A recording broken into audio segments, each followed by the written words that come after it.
Hey everybody, this is the Opinion Guy. I am Charles Guarria, broadcasting just minutes away from the world's most famous beach, Daytona Beach, in Daytona Beach, Florida. And yes, we're just a few minutes late this evening, but what else would you expect? It's 7:07, a lot of sevens there, so we're going to have a good show because seven's a lucky number. How about that? Folks, I just make this stuff up as I go along. The only thing that is actually real is the very, very beginning. After that, I just make it all up. But you know it's not made up? The actual schedule for this week isn't made up. So let me tell you what's going on. As you know, tonight is our news night. But Gabe couldn't make it. Gabe was going to fill in for Joe, who can't make it. Joe Hanush, who can't make it. But everybody in the libertarian side of things are coming back from the Grand Rapids convention. So they are not going to be on the show. I tried to reach out to a few people to fill the gap that Joe has left. But Joe is traveling home now, and we wish him a safe commute back. But of course, we have the star-studded panel of Michael Vass and John Navarra. So without further ado, I bring to you Michael Vass and John Navarra. What's going on, guys? Hey. It's Monday. Yeah, absolutely. School year. Say it again about the school year. The school year. Oh, 3 days left. See, the rest of with students.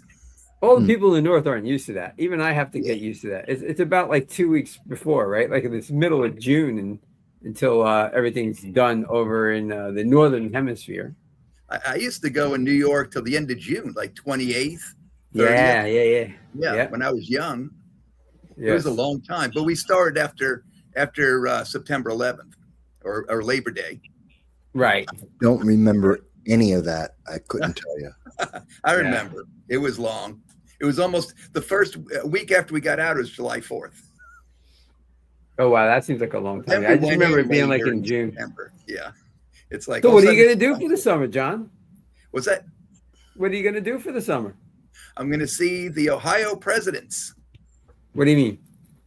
Oh, I visit presidential sites all over the country, and I'm running out of presidents because I'm going to be 62. So I've seen so many, and it's hard to find them now.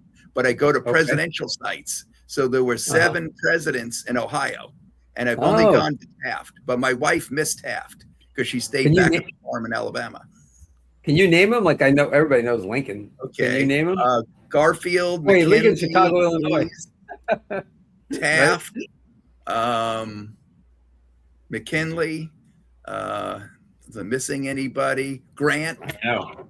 So seven. They're all Republicans, but seven presidents. So I visited them no matter who they were.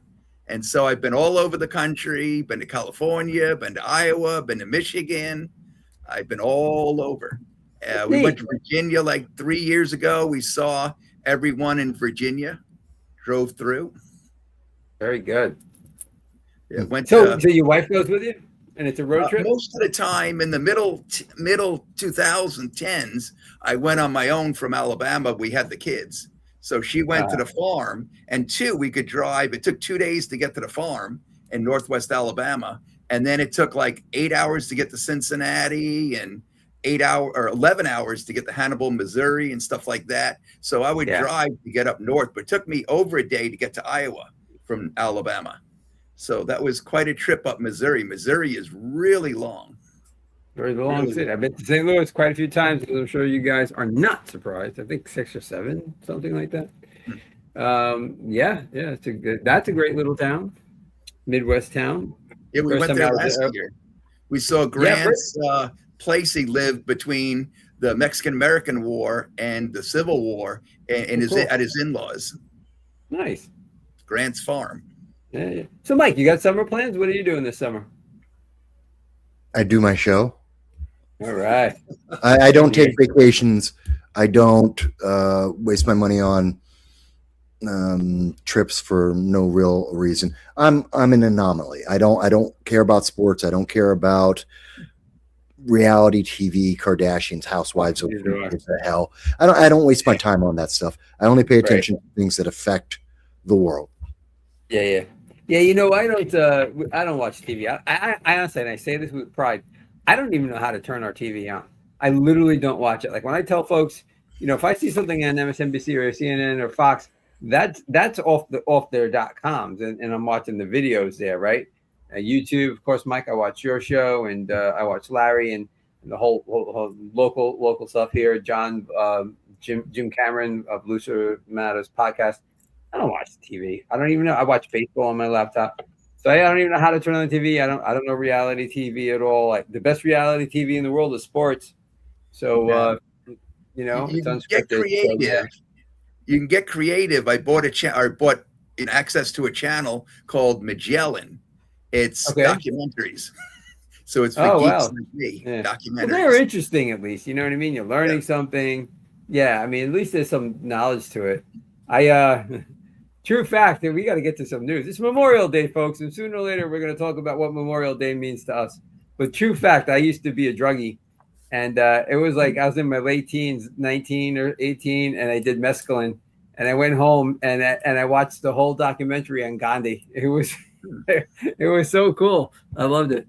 So see, my head was always into like news and stuff like that, even when I'm tripping.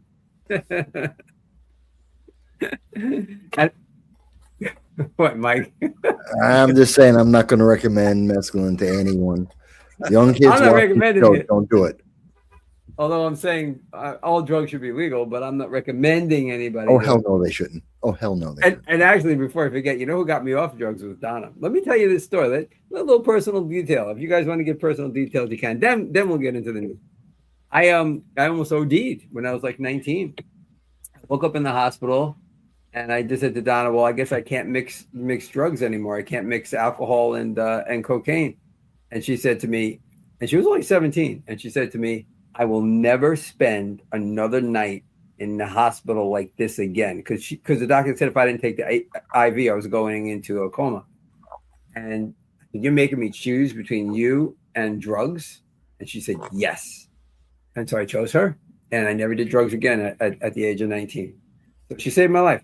That's how I feel about it. That's a good story. That's a positive story. Yes, I like that. Yes, I drink though, but I don't do drugs. But if anybody else wants to, you do you. It's all good by you. So, no, I don't have that opinion. That's just wrong. Let's talk about drugs. Why do you feel that way?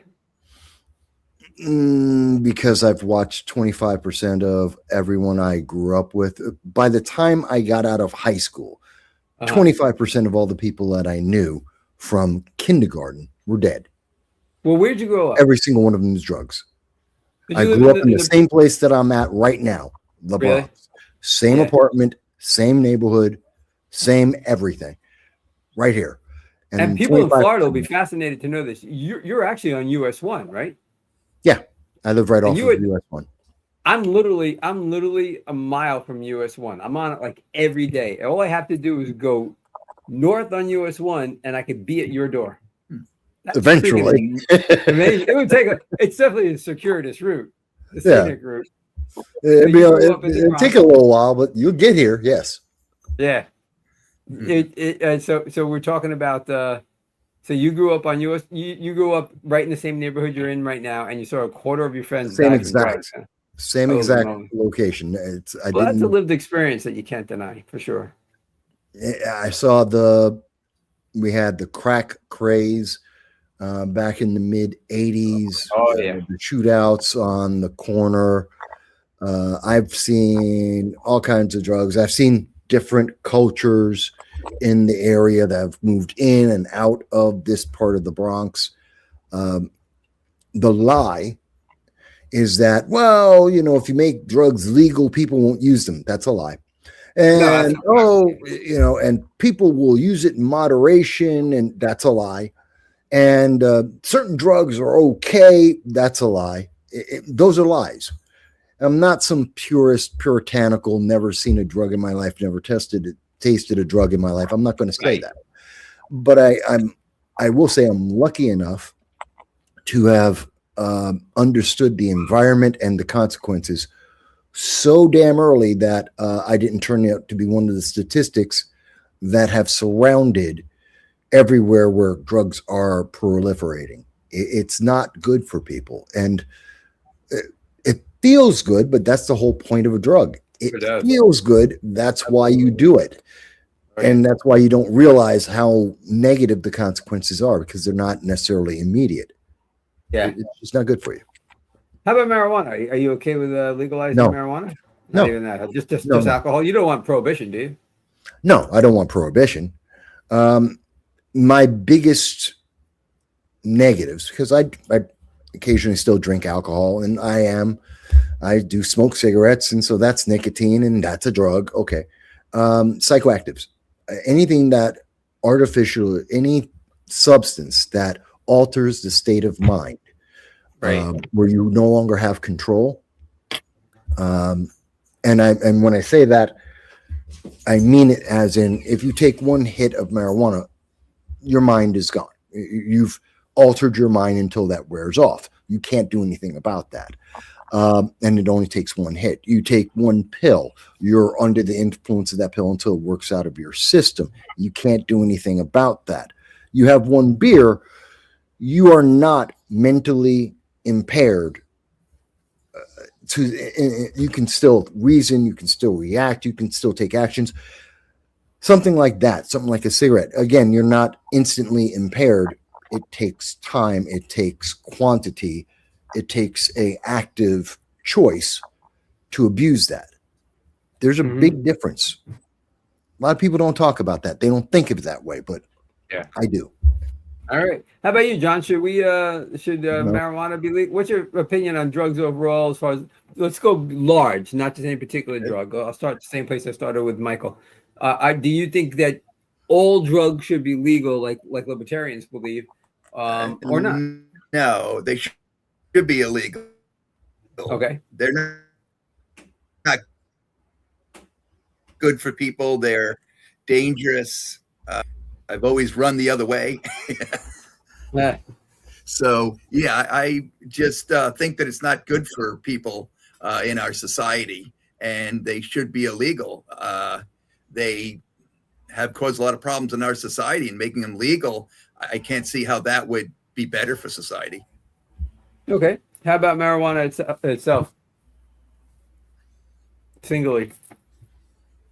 No, not even too crazy on that there. I didn't think that we're actually going to consider. I see that we do have a lot of rest with it, but it's still not good for society.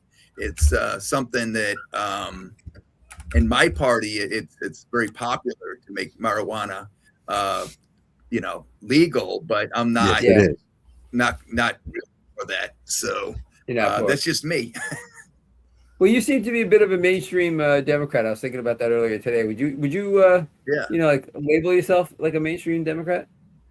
Yeah, I would think. Now, my younger brothers, they would think I'm way, way, way, way left, but they're way, way, way, way right. So, really?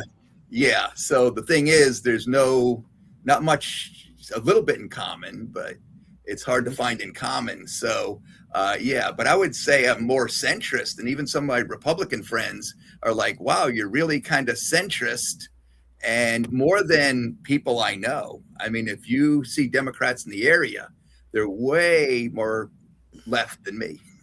Well, that's relative.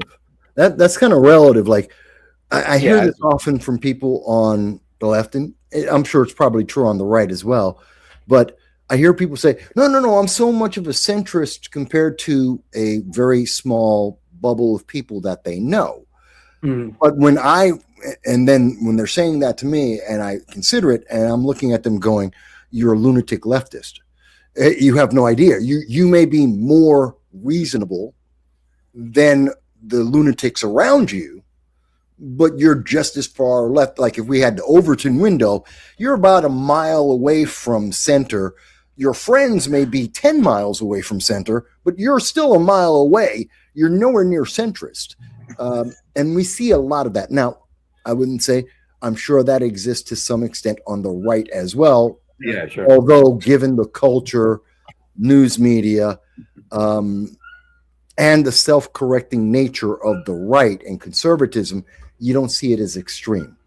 I mean, people are becoming more right nowadays because they stopped moving and the left kept going.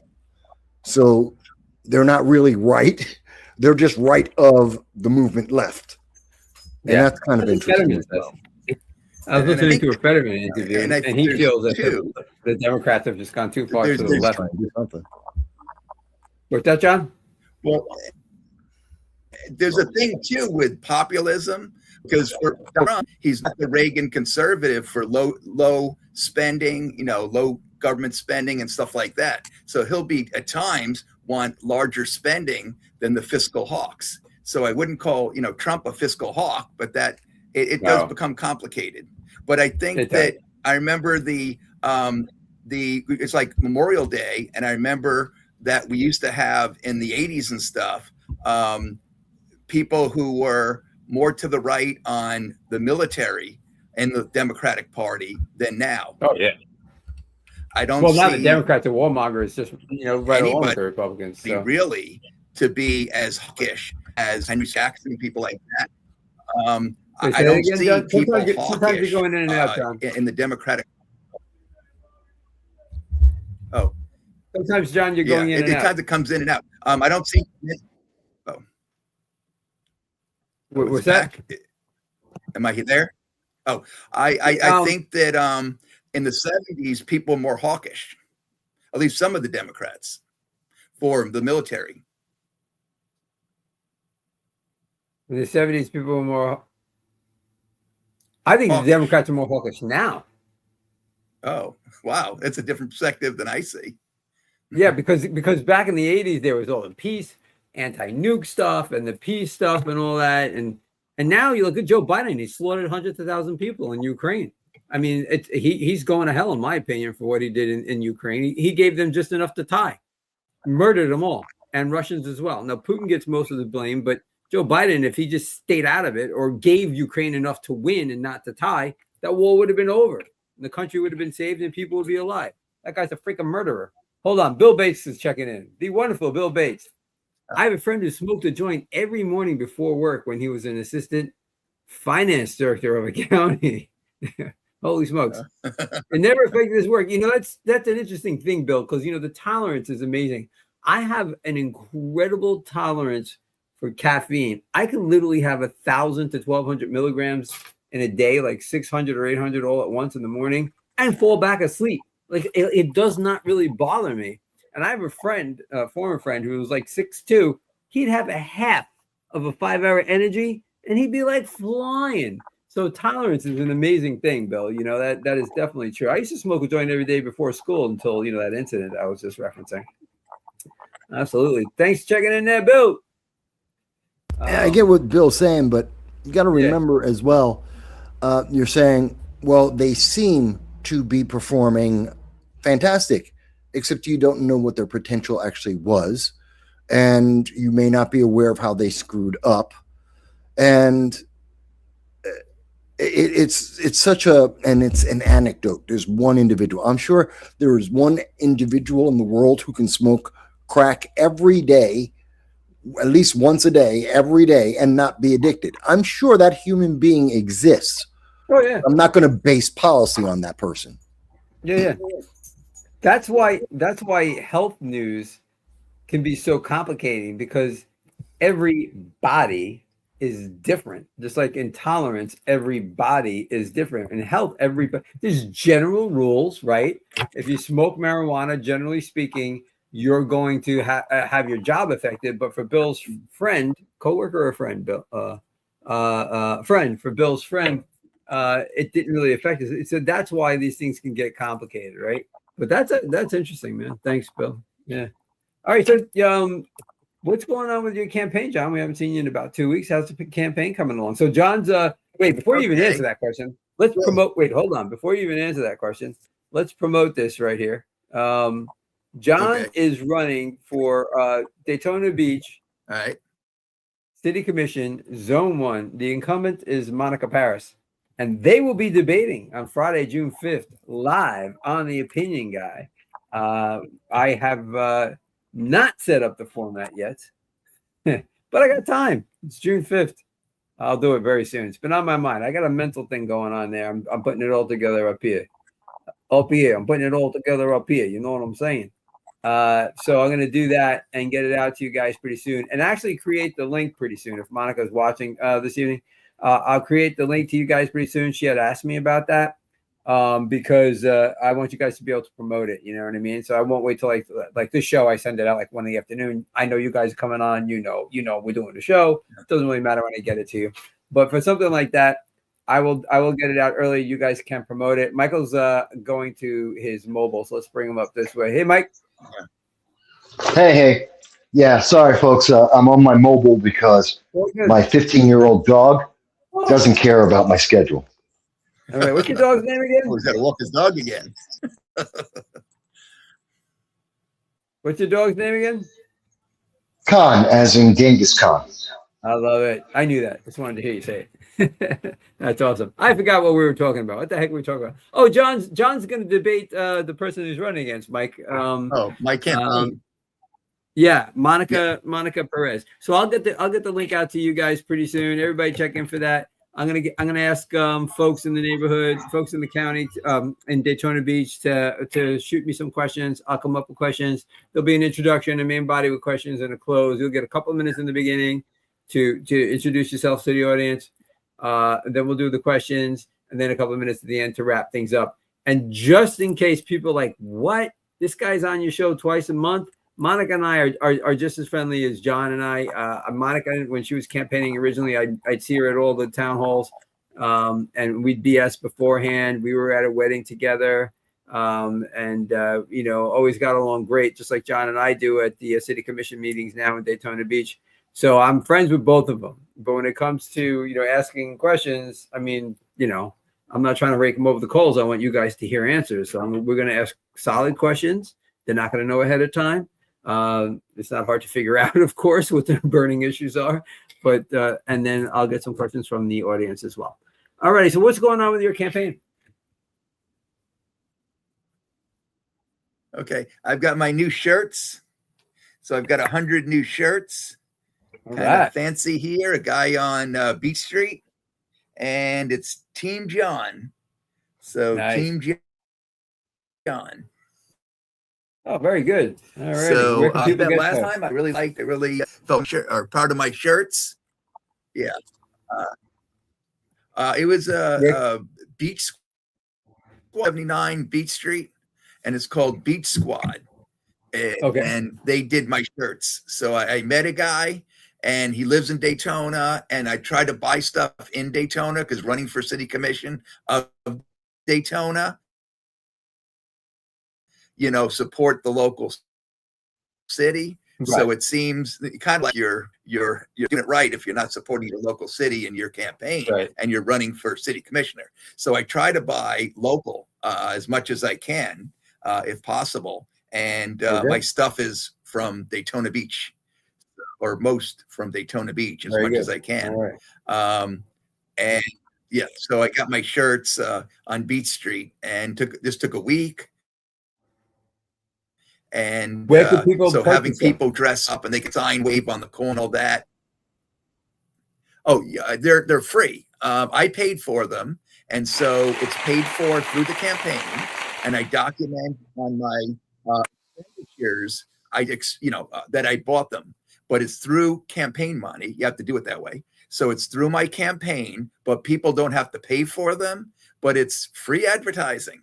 If people wear them around town and stuff like that. So you'd kind of have to see me. They're in my car, because that way I could give them out at meetings and stuff like that. So if you see me at meetings or somewhere, I could always get one for you. They're in my car, and they're like extra large, women's this, men's that. So they're all organized, and I could get anybody a shirt for any size. And then having people wear shirts around town, it helps the campaign. Nice. If Monica has merch, we should give away merch during the debate. That would be cool. I can do that here. I gave away tickets to a comedy show once.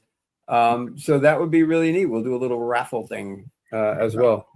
All righty. So, Michael, can you hear us? Yeah, I can hear you. I'm listening to the whole thing. I love the fact that there's going to be a debate. I think every elected office should have a debate attached to it. Yeah, and cool. This is my second. Yeah, this is my second debate.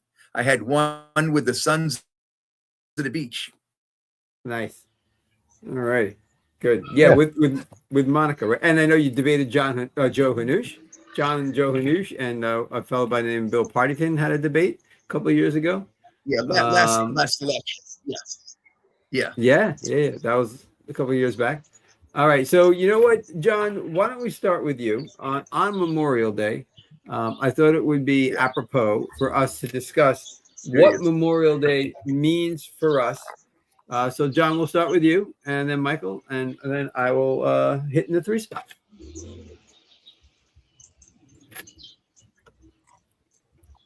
So John, you can start. Okay. So I do have a great uncle that got a Silver Star in the Philippines in 1945. He was 30 years old. He was a medic, and he did something heroic. And I went to the National Archives, and I had his numbers or information from the military. I'm not in the military. I never was. So sometimes for me, reading the information or giving it out, some people know this unit, this group, this whatever, and it's a lingo that sometimes I'm not knowledgeable about. Right. But I did have the information, and I went to the National Archives, and they said I had to go to, when my brother and sister-in-law went to school, University of Maryland, to find the information, but I was leaving the next day. And that was the last day I was in DC. So I didn't find out what he did, but it must have been some kind of heroics under fire. And the amazing thing is that I knew him when I was in high school, college, father's uncle, and he never mentioned that he went to fight in World War II, and he never mentioned that he got a Silver Star. We found it in his belongings. Oh wow, how about that? Yeah, I know a lot of people don't mention that. A lot of people don't mention their experience in the war. Did you do anything today or over the holiday to celebrate Memorial Day? Just an event at school we had, and I did this tonight. There was supposed to have fireworks, stuff like that, out at the city, but we had our show. So, and fireworks probably coming on later, but there were fireworks and different stuff with the city. Ormond usually does a pretty big thing.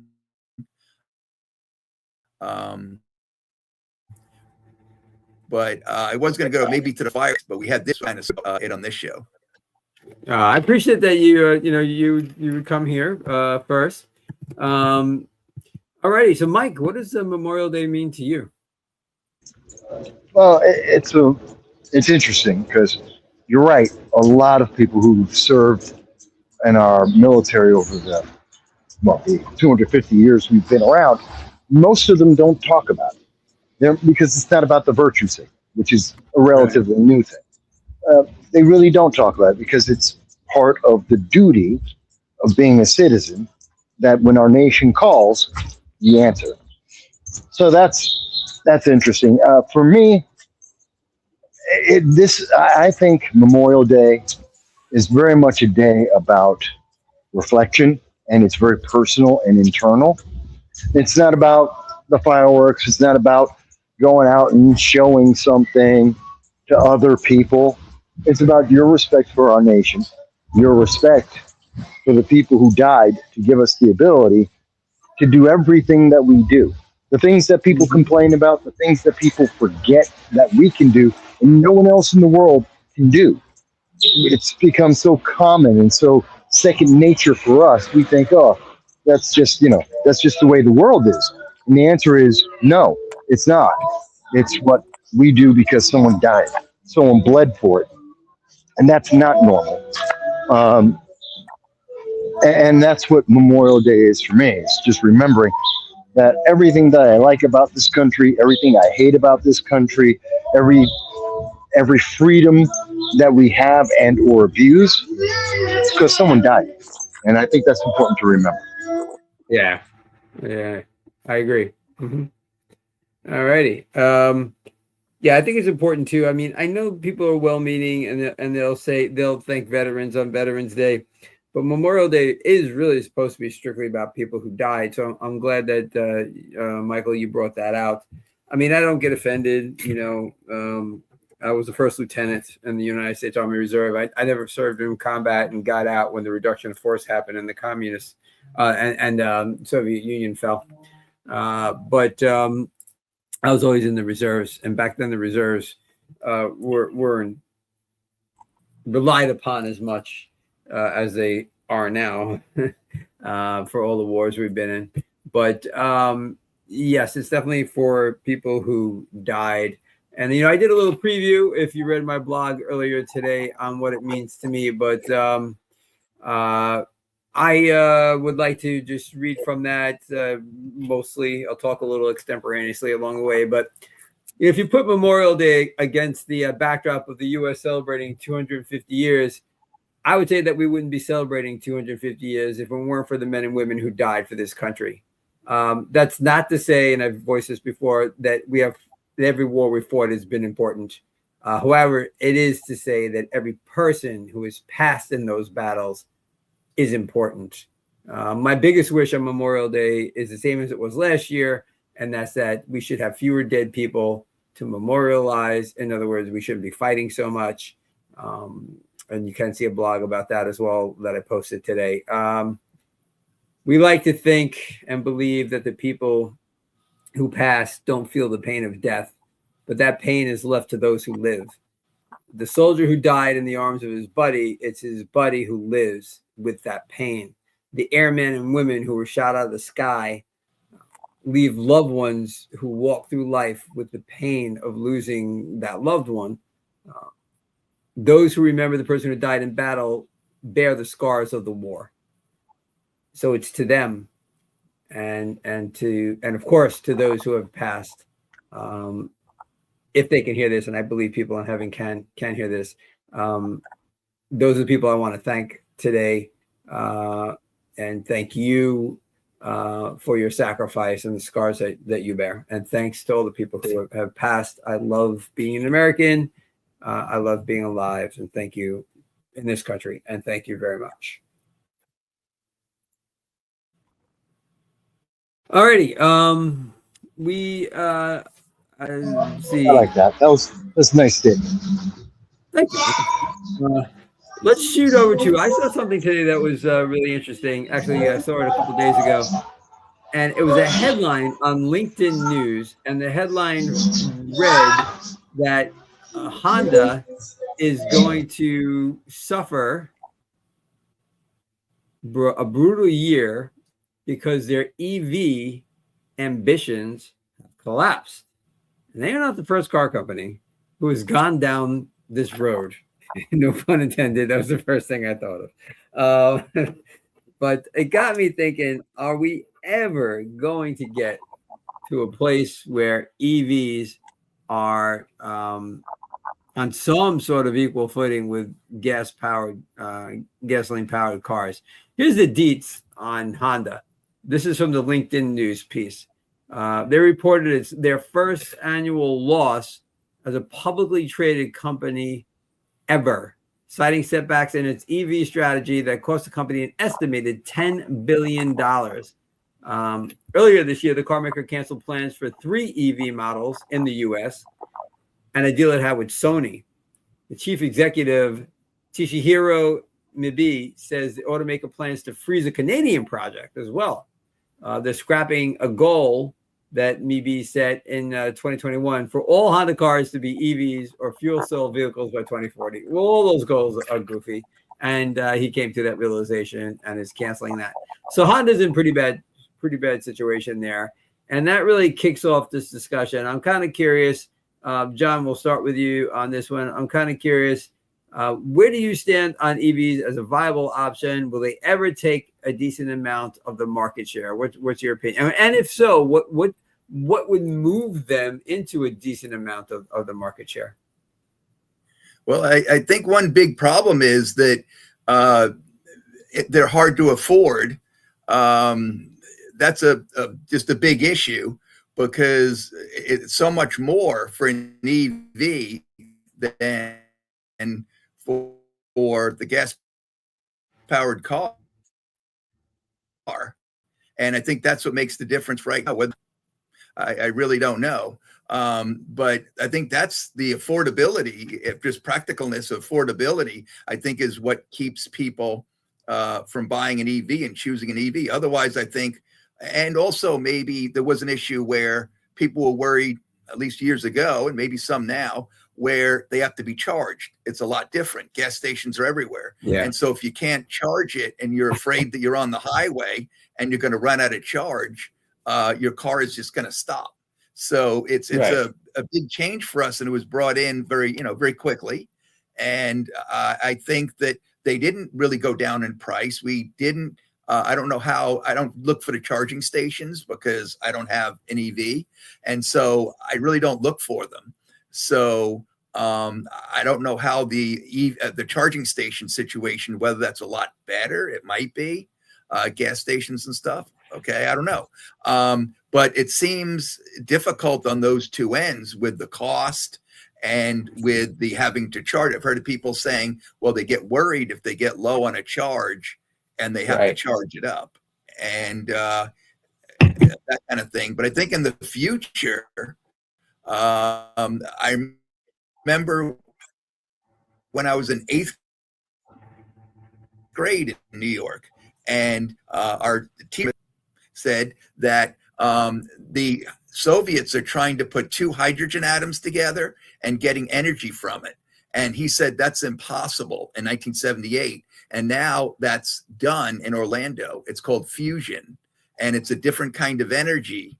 And unless Mike knows something different, unless I don't know, it's a different kind of energy. And it seems that they can't get rid of the waste product that easily right now.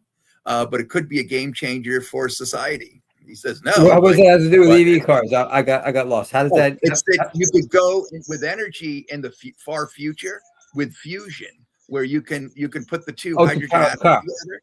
Okay, all right. Well, Michael seems to have a comment on that. Mike, I'm going to bring you in soon. As far as the charging stations go, just last year I heard a conversation out of Orlando, a radio station out of Orlando, where this guy has an EV. And I think they got, like, let's just say it was 240 for the sake of discussion miles on their car, like around the 200 mark. They have to start looking because and that is like you can't even take a road trip. That is a major inconvenience. And so, John, I'm going to ask you this, and then Michael will go to you, and we can start with this question as well. We'll start with your thoughts on it, Michael. Will there be, if it was profitable, if EVs were profitable, wouldn't somebody, Elon Musk or Ford or Honda, who's taking this $10 billion hit, put up the charging stations like all over the country? Or wouldn't it be a coalition of companies because they can make money doing it? The fact that they're not there kind of indicates that they don't see the capability to make money, right? Because you would definitely put the capital investment in there if you knew you were going to get it back. So am I right about that, John, or not? I'm not sure on that. I don't know what they're thinking in the corporate headquarters. So it's hard for me, honestly, to tell. They came out, and the thing is, you do have a choice in the places to buy cars, what the cost is and what car you're going to buy, what you prefer, what your choice is. But there's a big difference in price. And there's the issue of the charging stations. So I just see those as making it a little more difficult to drive an EV. And I think, too, 120 years ago, we went from the horses to the cars. And there were probably people that wanted to keep the horses, that didn't want to go to the fossil fuels. They wanted to keep the horses. You don't think so, Mike? But I bet I could see Trump back 120 years ago saying, going to the horse people and saying, that's the horse trade. That's a terrible imagination. That's a terrible imagination because it's not true. We don't want to visualize Trump on a horse. That's why it's terrible. Well, no, I could envision him as being on a horse. But there's so much wrong with what's being discussed about the EV. So let's start off with one. They're not economical, nor will they ever be. Two, they're not clean. They're not going to end pollution. In fact, they are more polluting than any regular car, pound for pound, in the lifetime of that vehicle. Three, they are death traps. If you crack one cell on an EV, you've got about 30 seconds to a minute to get out of that vehicle, or you will die. It's not like you'll be hurt, you'll be injured, you will die. You will be cremated in that vehicle. That is a fact. And we have no way to put out a EV fire at this time. And that fire can last up to 3 days. That is a fact. You can look at the major fire departments in every part of America. They will all confirm what I've just said, including the federal government. They just don't like talking about it because that would make people want to buy an electric vehicle.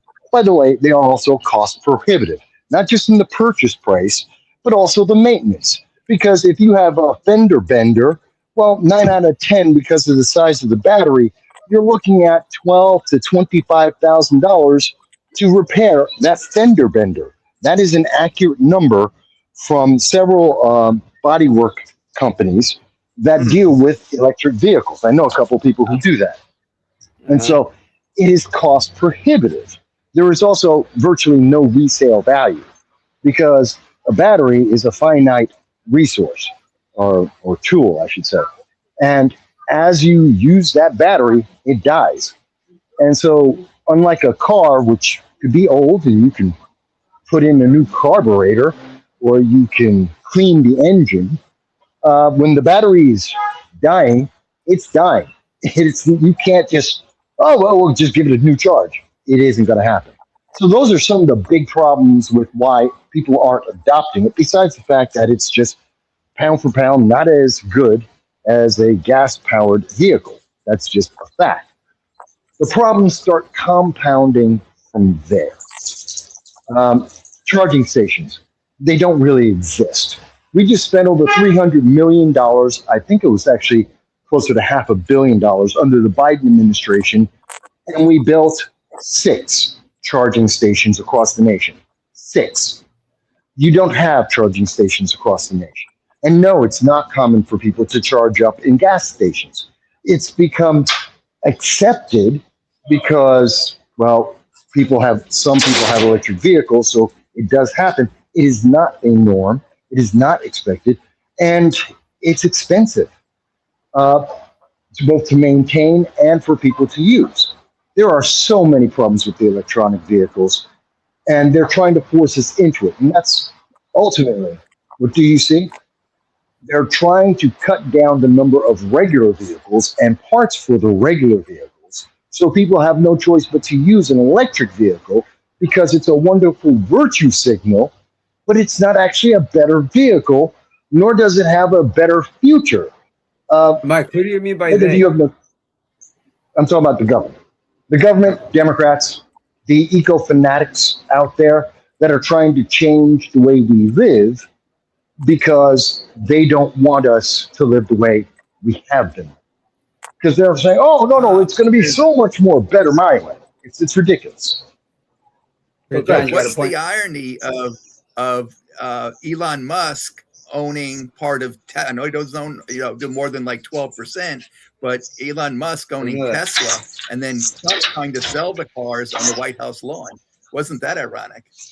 And then what? No, it makes perfect business. It makes perfect business sense because the government subsidy is where that's his real customer. It's not you and me. It's not someone who buys one of his vehicles. It's the government subsidy that keeps him going. That's the real customer, and he's just smart enough to know that.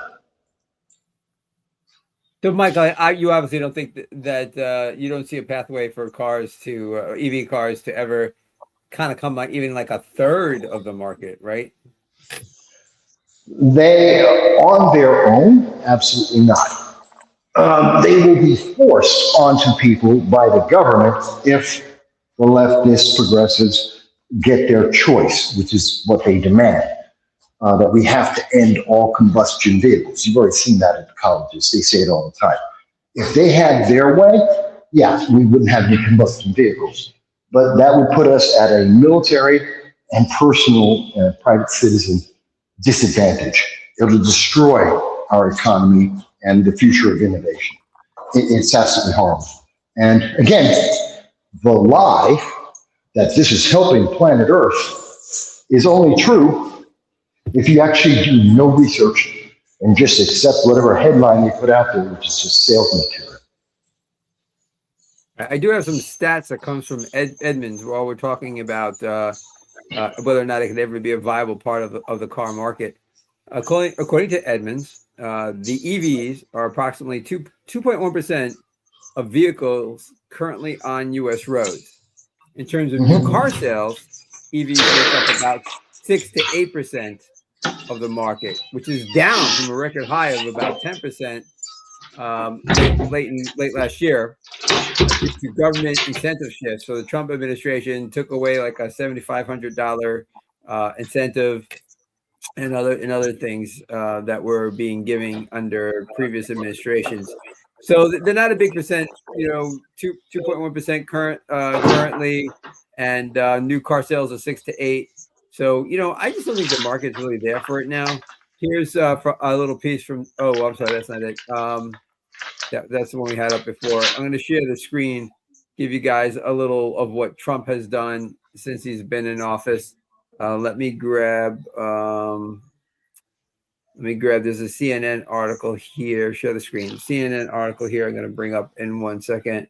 And let's see. Its headline is, yep, here it is.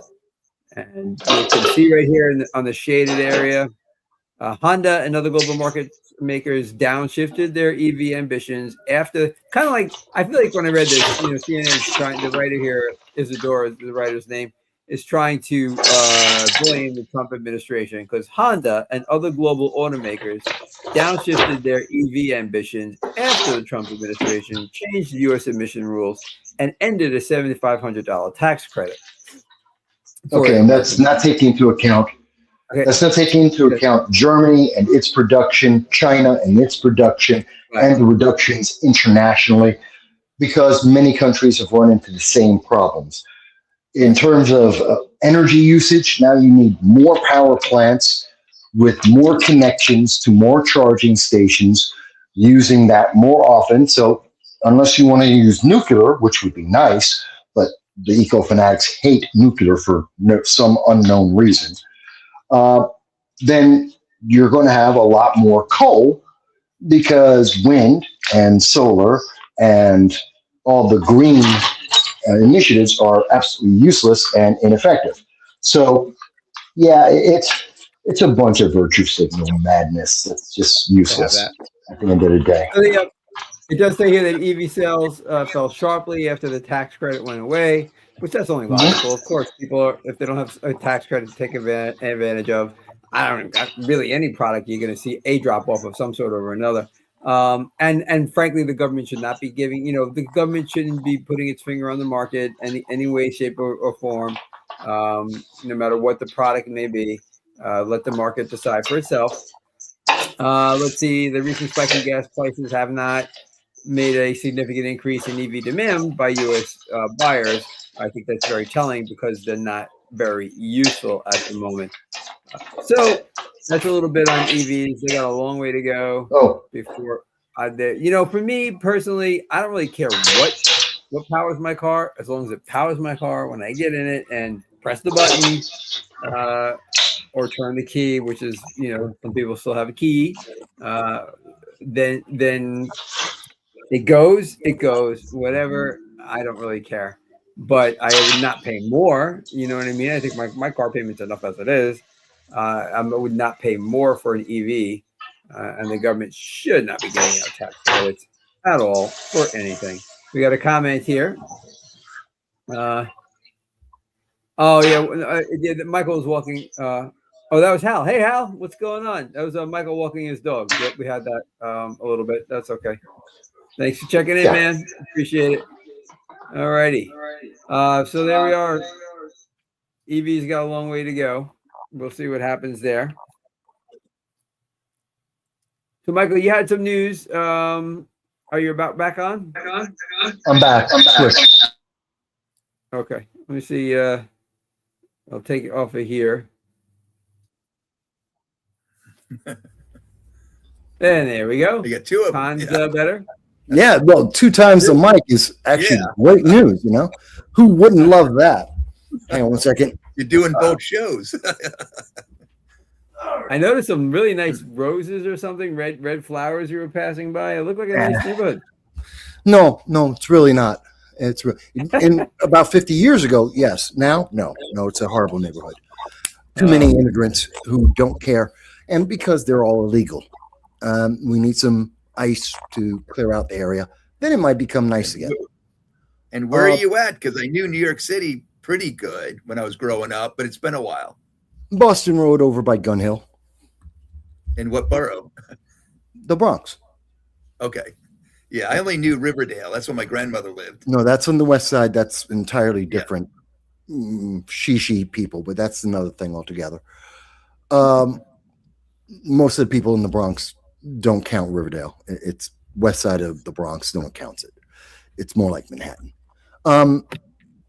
But that being said, I did want to address, you mentioned fusion.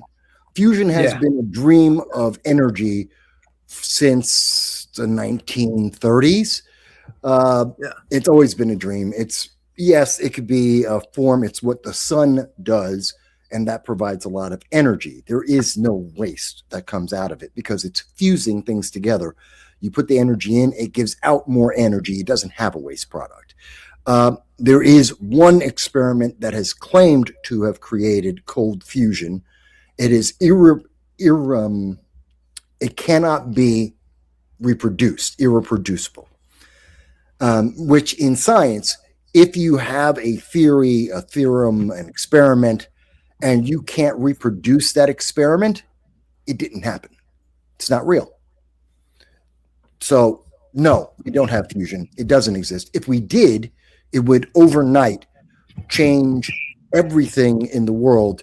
Every energy company, oil, gas, solar, wind, they'd all go out of business instantly because you wouldn't need any of them. Literally, you could have a rock the size of my fist, and that would be enough. And with fusion power, that would be enough to run an entire city of New York. Yeah. Because I think the future is infinite, and there's going to be a time when we're going to have those kind of energies. We'll never maybe see it in our lifetime, but the infinite, who knows how long we're going to go on with the Earth. But I think at some point, we're gonna get this energy source that's going to be like fusion, and it's going to work. I mean, at the moment, that's fantasy, and you might as well call it science fiction. Doesn't matter. It's not real. Who cares? If it happens in 500 years, do we care? No, because can't do anything about it. It's not going to change anything today. So that's my view on that. And that's why I said no when you were talking about fusion. It's not real, doesn't exist. If it did, we'd have the world would go into another war for new sets of resources because this would change the entire world. But that being said, now your question to me was, I'm sorry, I went on a side tangent here. That's fine. So actually, I was going to ask you, you have a kind of like a nice piece, a nice segue on a climate change. Yes, a climate change scientific study or program. So fill us in on that. What the heck is going on with this now? Well, the eco fanatics out there, people may or may not be aware that the IPCC, the same people who do the Paris Accords, the eco fanatics that are running around saying we have to have green energy and you can't have a gas stove, you have to have an electric stove because the government said so. Those same people just announced that in 2018, they told us we have 12 years until the world ends. We're going to die because of climate change. AOC said that. Al Gore, Greta Thunberg famously was like, "You're going to die. How dare you? How dare you?" Yeah, okay. She's an idiot. Because people like me and many scientists and other people said, although it was not popular, that was a lie. That was fear-mongering. Yeah. Can you hold on one second? Hold on one second, Mike. Greta, the thing that blows me away about her, I got to do an editorial on that, is that she was 17. Like who in their right mind listens to what a 17-year-old thinks and takes it as gospel? They don't know. No offense to all the 17-year-olds out there, but you got so much to learn that no matter how smart you are, you should never be put on a pedestal as the be-all and end-all and blasted all over the news. And the people who did that, I steal a page from Michael, they're morons. You just can't do that and have credibility. She's a teenager. She knows nothing about the world. Even in your early 20s, there are people who know nothing about the world. So if you want to make a point, get somebody with some sort of cred to make your point that we have a climate change problem. Okay, thanks. Hold on, Braun's checking in. Yeah. Hi, guys. Hope I'm not too late. You're never too late. I appreciate that you're here. Thank you so much. All righty. Go ahead, Michael. Back to the show. Back to your point. To answer your question, who would listen to Greta? She's 17. She doesn't know anything. She hadn't even graduated high school when she got to be famous. These are the same people that cut off the genitals of preteen children. That's who. Sickos. Anyway, that's my point of view. I asked rhetorically because I knew the answer because I saw, who liked her. But yes, exactly. Okay. Yeah. Move forward. We won't know it, but in 50 to 100 years, all of this will be tested because the earth will be in a certain condition. And in 50 to 100 years, I won't be around. It's too long. I'd be 110. I'd be 160 or something.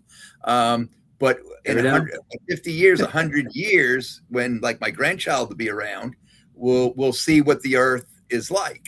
And well, first of all, people will know what the world is like in 50, 100 years. No, John, you're wrong. You are just absolutely wrong. And let me explain. Let me explain exactly how I know you are absolutely wrong. Besides the fact that since 1958, climatologists have been making the same predictions on the doom and gloom of the world and have never been correct. There has never been a single theory from climatologists that have ever proven correct at any point in time in history. So I have no reason to believe that they're going to be correct in the future. The data that they are making many of these projections on are actually jury rigged. We know for a fact, we have seen the data, the peer review have pointed out that the numbers are incorrect. They have fixed and fabricated the numbers to get the conclusions that they want because they are being funded by institutions, including the federal government, to come up with this fearmonger situation to change the way that people live. That is a fact. In addition to that, we've only had data, actual hard data on the temperature for about 120 years. And even with that data, everything climatologists have said is incorrect and untrue. So no, it won't take 50 years. And by the way, they didn't tell Greta and AOC and all of the eco fanatics didn't say, oh, in the next 100 years, they said in the next 12 years. They said in 2 years from today, 2030, that you're going to be dying because of climate change, which is a lie.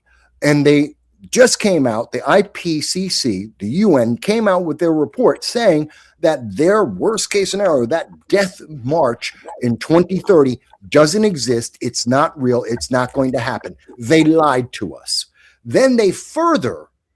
Now, that means that a bunch of the money that we have been wasting, like in New York State and many other states, especially the bluer than blue states, the money we have wasted on green energy that doesn't work and for renewable energy that doesn't work, well, that's billions of dollars. There are huge industries based on this. And you don't want to shut that off tomorrow because that would be people who are unemployed and a lot of very powerful people making no money whatsoever. You would have riots within certain sectors. And of course, the left want to feel like they're right. And their answer is throw more money at it, give it more time. So what did they do? Scientists came out, and this was on physics.org. phys.org is the organization. It's a peer-reviewed article. They put it out on May 25th, came out and they said, new mathematical model predicts global population crash by 2064. I'm going to try and see if I can share this with you because it's amazing to me. No, I can't do it. Oh, wait a minute. Here, I got you. I got it up right here. Oh, you do? Okay. Yeah. And this is insane. And they're doing this because, well, their model, their prediction of doom and gloom and the world's going to end, much like Al Gore's in 2000, that we have no ice, all the ice caps have melted and all the polar bears are dead and New York City has been flooded. None of that, of course, has happened because he was wrong and lied. Well, they have a new projection. They always have to have a new one to fear monger you in the future to control the way you live. And in this article, this is it. And if you scroll down, I have it. Gotta admit, that's a really neat chat GPT right there. Oh, yeah, absolutely. And I think you go, let's see, 1, 2, 3, 4. Where is it? 5. Where is it? I believe it is, however we modeled. Okay, yeah. There is a paragraph towards the bottom. I think it's like the 5th one from the bottom. However, we also modeled what could happen if major environmental crises abruptly impose severe carrying capacity limits on Earth through climate collapse, pandemics, conflict, or resource shortages. So the short take is the leftist psychos who need to virtue signal about the environment said, we're going to create a model that tracks population increase and decrease. Then we're going to plug into this model and say, there's a cap on the maximum number of human beings on the planet, which is completely arbitrary. No fact behind it. 2 billion. That's their number. Arbitrarily, it's 2 billion. Does that have anything to do with anything realistic or data-based or science-based? No. So they made up a number and they plugged it in and they said, let's see if the population crashes when we set up a scenario where the population has to crash. And lo and behold, did in 2064. This is purely and simply out there to give the left a way to justify spending even more money on green energy and renewable resources to push the message that we've seen from Al Gore and AOC and Greta Thunberg. It is worse than electric vehicles. It is a waste of money and time. And it is fear-mongering people because they want votes, power, and control. If anyone, I would agree with you that the left was going to use this, but the author does put in here, he's one of 2 people who worked on this. The other person has passed. It says in the top part of the article that they stress, you can see right here on the bottom, I'll highlight, they stress that this is not a forecast, but rather an illustrative model, a mathematical scenario intended to show how sensitive population dynamics may be abrupt environmental or societal changes. We emphasize that the current trajectory remains relatively stable and does not imply imminent collapse. But I agree that there are politicians that will use this to their advantage. Absolutely. Even though that disclaimer is in there. What are you going to say, John? That's the last sentence. But what about this part, though? Because my brothers, they totally disagree with me. But the thing is, there were times like, a long time ago, the Sahara Desert had water. It had vegetation. Yes. It was a forest because the climate was completely not without the climate change. But the thing is, the world changes. And so it seems like whether there's anything we could really do, the fact for here that the ocean seems to be rising and the beach side in several decades, without any of we can do this, we can do that. It seems like the beach side is going to be gone because the oceans will. Okay, hold on, Mike. I'm going to interject here. I said I had an answer to this. This is a good place for it. But before I do that, I just want to say that the writer's name is Alessio Zacconi, and I honestly didn't know if Alessio is a man or a woman. It is a man, because I did say he, and I wanted to make sure I used the proper gender there. So it is a man. So he is one of 2 people who worked on this. We are in an ice age, and NOAA admits that we're in an ice age, and I know the state of Utah's geological society also admits we're in an ice age. Ice ages generally last 3 million years. Within each ice age, there are about 11,000 years where the Earth heats up. If the Earth is going to heat up, then ice caps will melt. But this is not the first ice age we've ever been in, and we're all still here. And you know what's going to happen down the road, folks? We're all still going to be here because the Earth heats up, and it's been hotter than it is right now at other points in its history, and then it cools down. That's called an ice age. Happens all the time. It literally is nothing to worry about. We will all be here. The cities on the coast aren't going away. I believe it's a lie. I believe John has a right to his opinion. Of course, there's always a possibility that I'm wrong and that Michael's wrong on this one. And I'm not ganging up, John. You know I love you. But I believe it's a lie. I believe that there is no way in the world we have anything to worry about. And that's my opinion. So, Mike, you can go for me. Slightly different. The climate of the planet has seasons, just like any part of the planet has seasons. Those seasons for the planet, which is billions, tens of billions of years old, take hundreds, if not millions of years to go through that cycle. The planet does change. Man has jack to do with it. We have no influence or capability to do anything about that. If we wanted to increase or decrease the temperature of the planet, we can't. We're not good enough. We're not strong enough. We're not smart enough to do that. But I think Ebron agrees with you on that. Earth is 4.5 billion years old. Man, a couple 100,000 years old. Hold on, John. Hold on. Industrial man, a few hundred. But yeah, we matter when it comes to climate change. Seems legit, right? Yeah. So it seems like Ebron's agreeing with you on that one. So go ahead, John. Yeah, that's the thing that for my brothers, people like that the thing is, the Earth does go through these cycles. And so the thing is, you do have to adjust to the cycle, because if the seas are going to rise for the next 400 years or something and then recede, we're going to have to adjust to the seas rising and have to move from the coast and move in if the seas do rise. If there's a sudden or a gradual change and all of a sudden it reverses unexpectedly, then we wouldn't have to. But right now, the seas are rising. And whether it's caused by man, whether it's not, they're still rising. And so you have to adjust to whatever the Earth is doing. Like you say, we have to adjust to it. John, you are such a wonderful Democrat. And I say that honestly, and I say that as a compliment, because you're trying to defend the Democratic Party's ideology, especially the fanatical wing of eco-fanatics that are in your party. And you're doing a great job of trying to defend it, except it doesn't make any sense. First of all, the seas are not rising up. We can go right now to Plymouth Rock, which was dated, I think it was 1820, maybe even older than that. We can go there right now. That rock is in the same place for this last 250 years. There's not an inch more water on it than there ever was before. New York Harbor has not increased at all. We can go around the world. No, it is not. Obama built himself a beachfront house because he is absolutely sure that it's going to get flooded in the next decade. Not going to happen.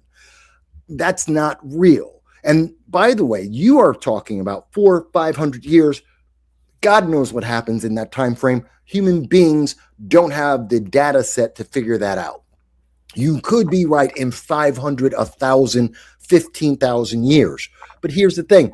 Your party and the eco-fanatics that are trying to change our lives right now and trying to limit the way that I live and how I use energy and restrict my freedom, they're not talking about 400 years from today. They were talking about 2030, which was 2 years ago. Now that time frame is too close and they can't make the lie work, now they're saying it's 2064. Just like in 2000, they were talking about 2020, and then they pushed it to 2030, and now it's 2064. It's just the eternal lie they have been saying since 1958. I applaud you for trying to help them out and make it make sense. It doesn't. Anyone who disagrees with me, go check out the climatologist data and every prediction they have ever made, and you will see they have always failed. They always change the goalposts. They always push it down to the future. They always say that you need to give them more money and more time and change the way you live to be more like what they want. And none of that is conducive to anyone.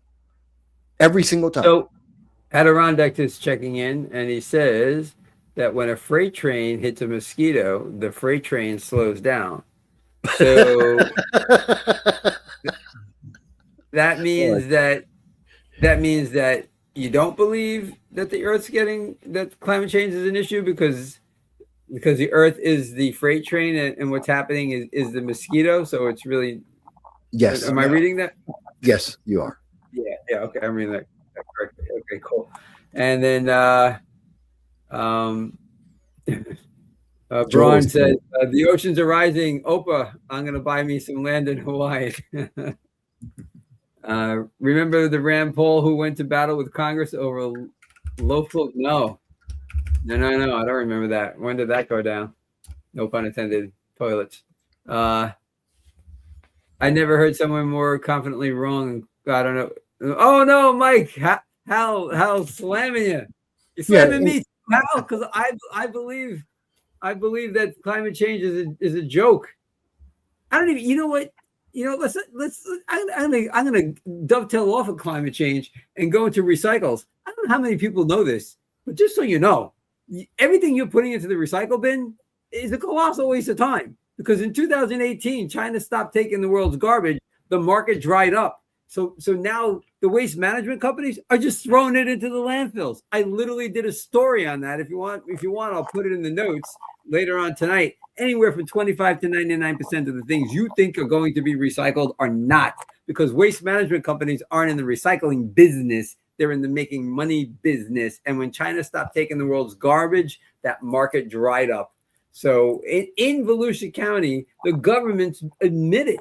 They admit that that's why they stopped taking glass. They still take the other stuff, but they don't take anything else because it's all going into the dump anyway. Well, 25 to 99%, depending on the product, is going into the dump with all the other garbage. So stop it. You're doing is a feel good thing. So now they did give me $50 once for being even though it might have gone to the dump, they gave me $50, the city, for being the recycler of the month. So for me, $50, really? I got that. Whether that went in the dump or not, I got $50 as you're making more money than Waste Pro is doing that. Well, wherever I can't guarantee where it goes, but I got $50 and it does where I could put things in the recycling bin, put things in my trash bin, and then whatever they do with it, that's whatever happens to it, but it still leaves my house. Right. Well, it still goes out. They pick it up, whatever they do with it, they still pick it up. So I just put it in two different bins, the trash and the recycling, and then it's up to them. Michael is a climate denier. proudly worn, right, Mike? I'd like to deny winter, but it doesn't seem to work. But I guess I'm just not denying hard enough. Yeah, well, you do that by moving to Florida, which I seem to say every week on the show to you. So Ebron says, okay, so Rand Paul railed at Congress for mandating low flow toilets to flush 3 times to get it all. I think we have one of those. We got a new toilet about 3 months ago, and the freaking thing just doesn't flush like the other one does. So I bet it's a low flow toilet. Unbelievable. Probably. I gotta ask Donna how she's dealing with that one. She uses that bathroom more than I do. Mike, you were wrong. Hal said so. Hey, every opinion is welcome on the Opinion Guy. That's what we're here for, right? Yeah. I mean, it's quite possible that John's right. It could actually be that John is correct and no, Mike can't. No, there's no way. I'm not saying that John is misleading people. I'm saying Greta Thunberg, AOC. I'm saying the Democratic Party. Yeah, they're misleading people, not John. I think John is doing a fantastic job defending them. No, man. Okay, so yeah, all right. So that is the one, right? Yeah, I know, man. Yeah, that's weird.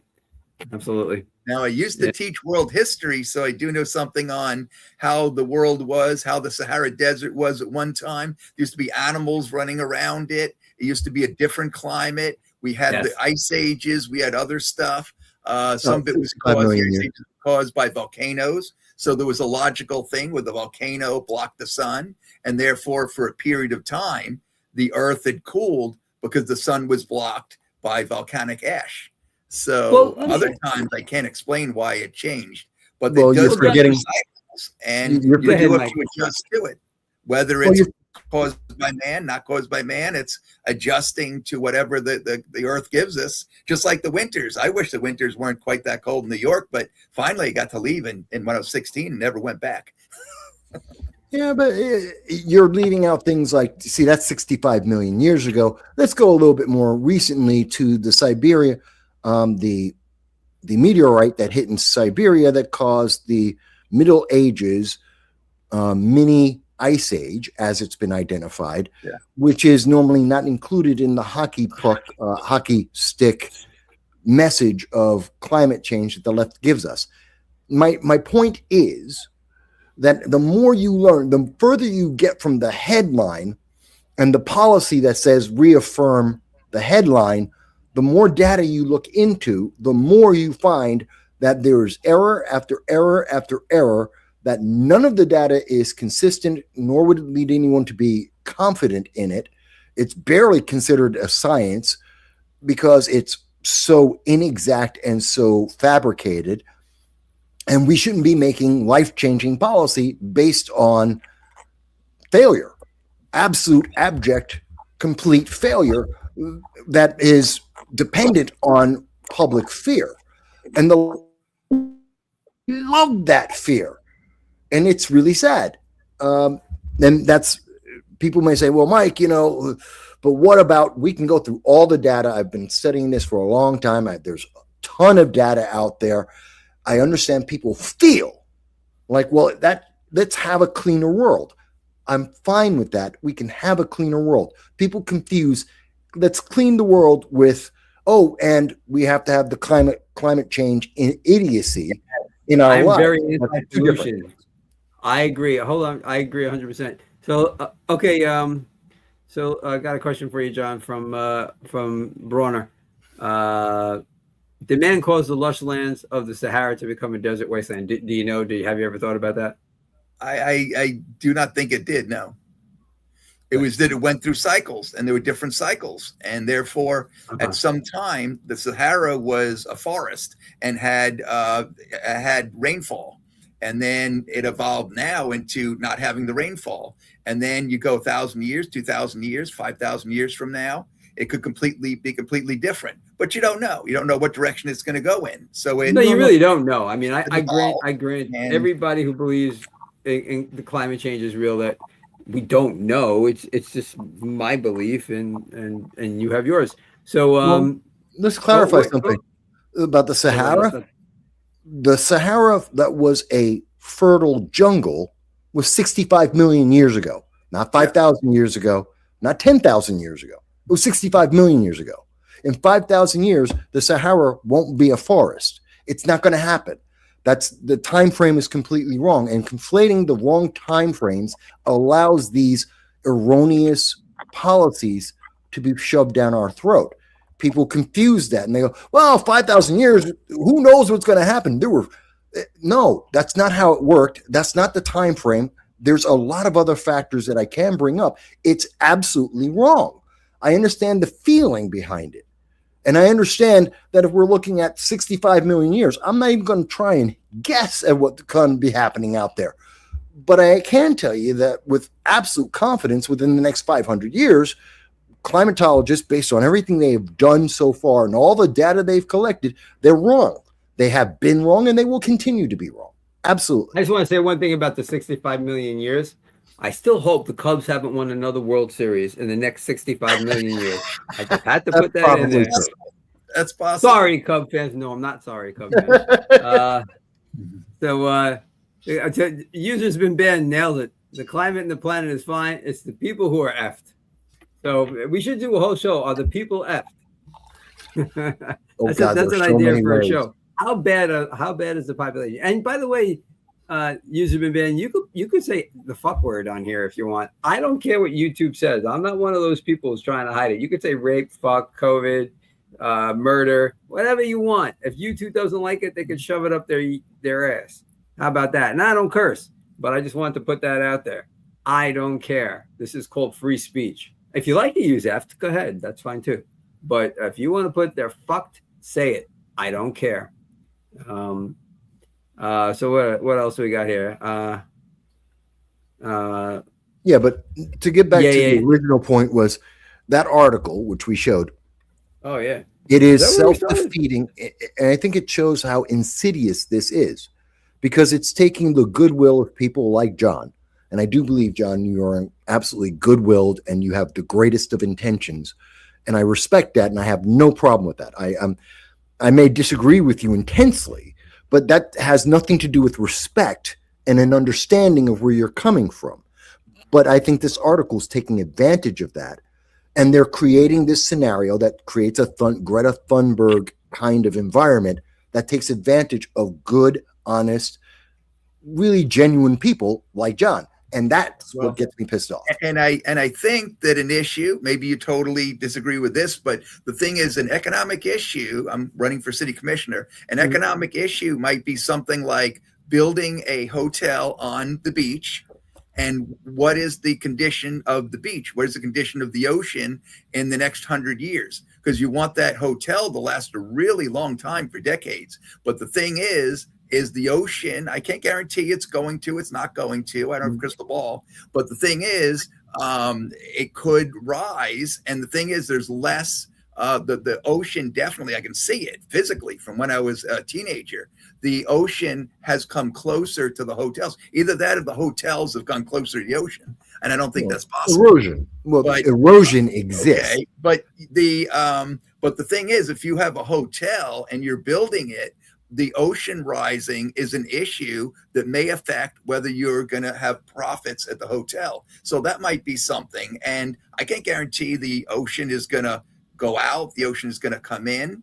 But a lot of predictions are that it's going to rise for whatever reason, man-made, not man-made, and that in the future, the beachside will not exist.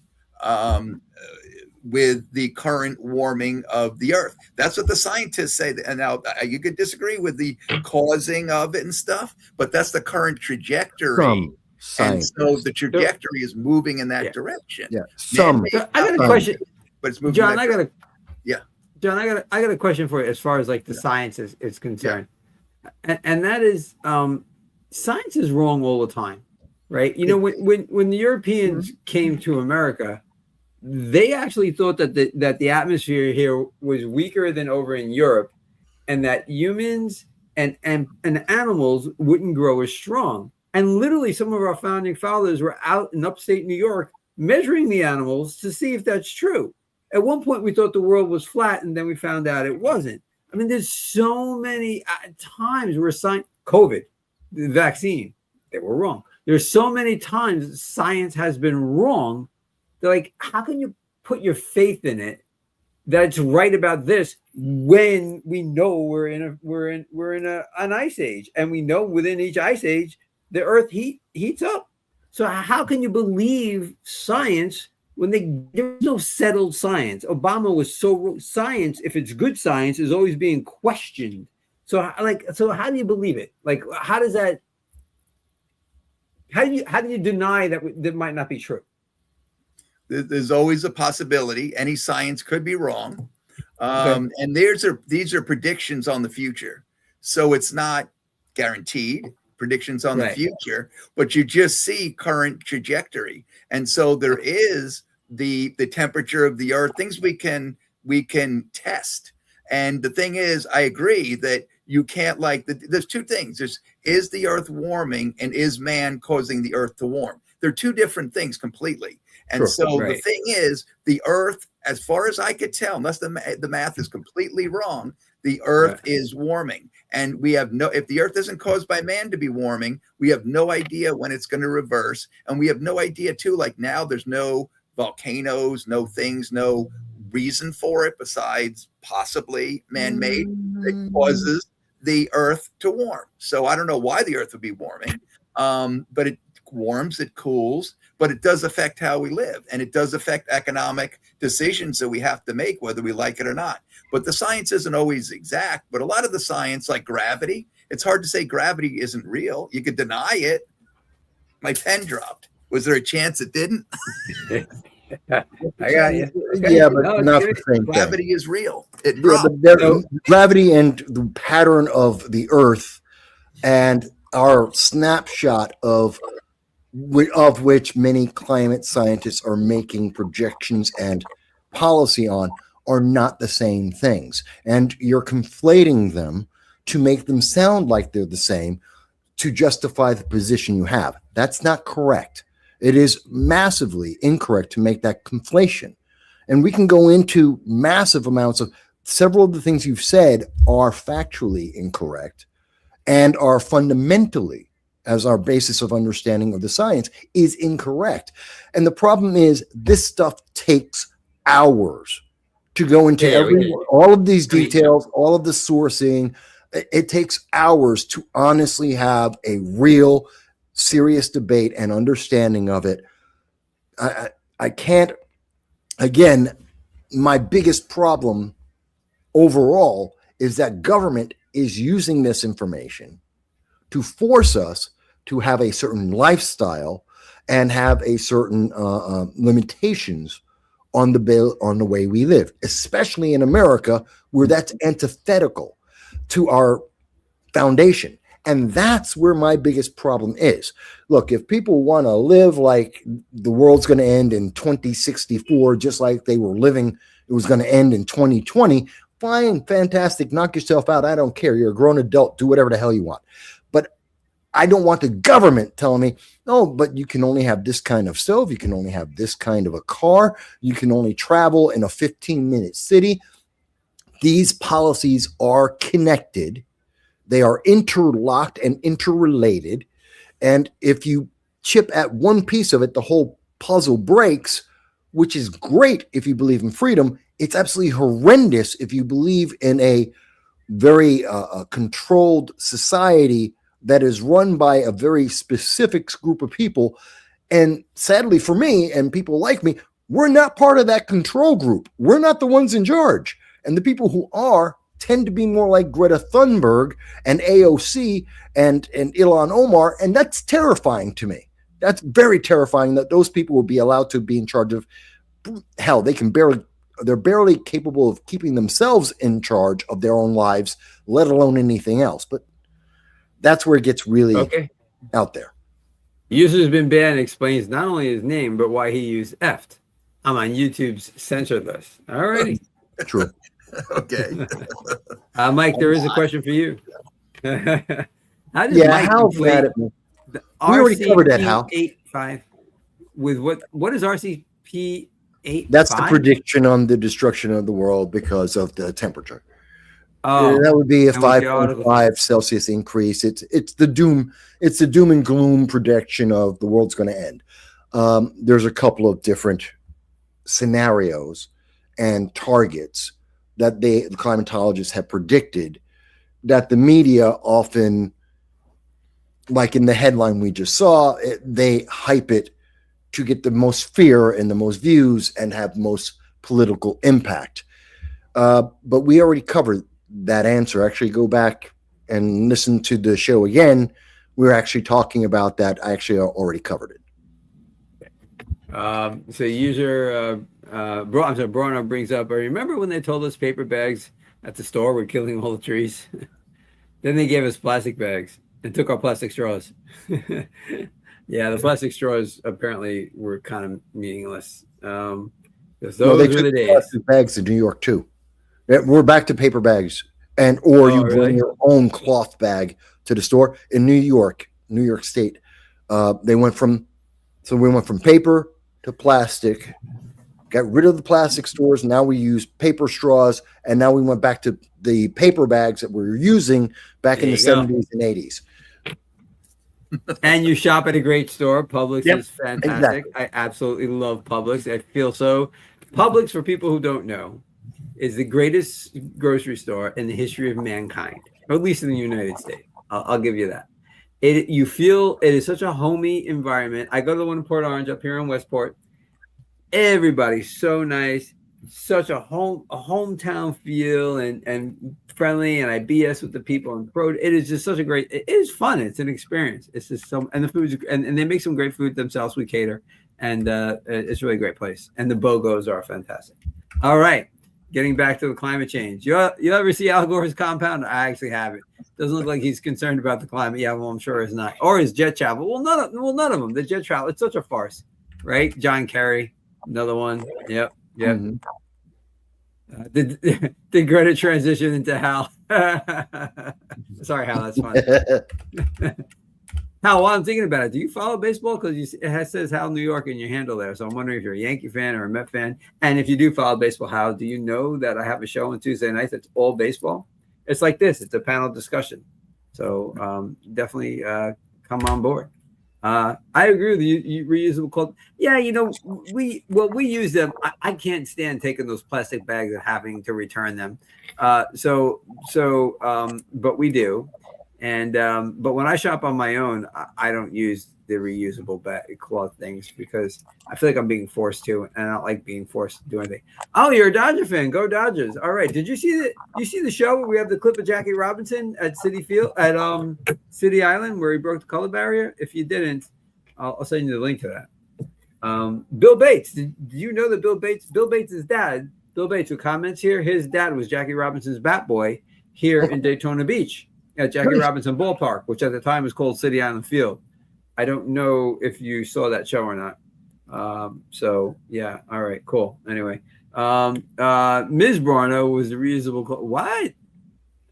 Oh, Ms. Brano uses the reusable. I got so confused. Okay. I was like, wait a second. Oh my god. Okay, I got confused there, Brano. I like the cloth bag. Yeah, what do we have? Well, I DoorDash now, so we actually use the DoorDash bags when we go shopping. Oh man, I just use a backpack. I just got a backpack. Yeah, there you go.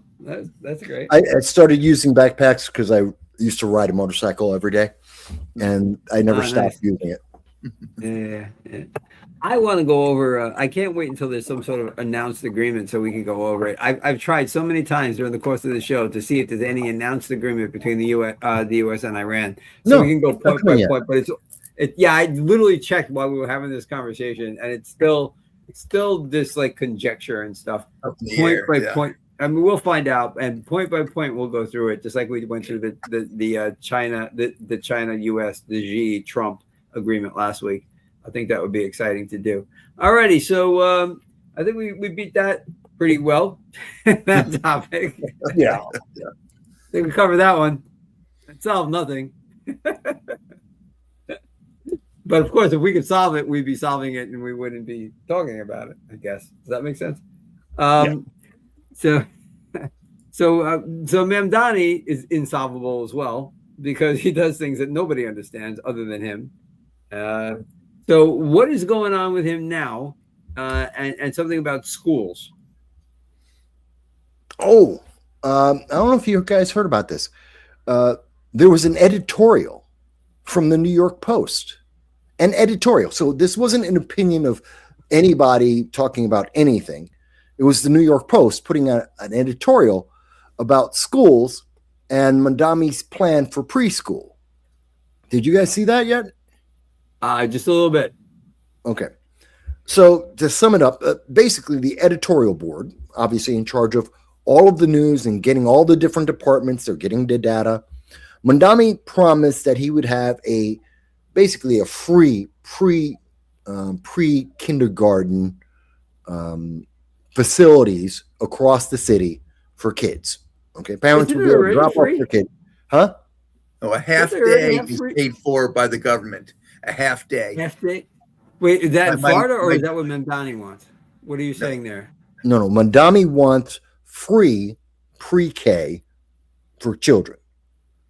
You drop off your kids, they're taken care of. That's paid for by the city and the state. So he wants pre-K free for these parents. Okay, hold on. A couple things. First of all, I got to put this out there. Thank you so much, Adirondack. That's always been the point when I had the envision in my mind.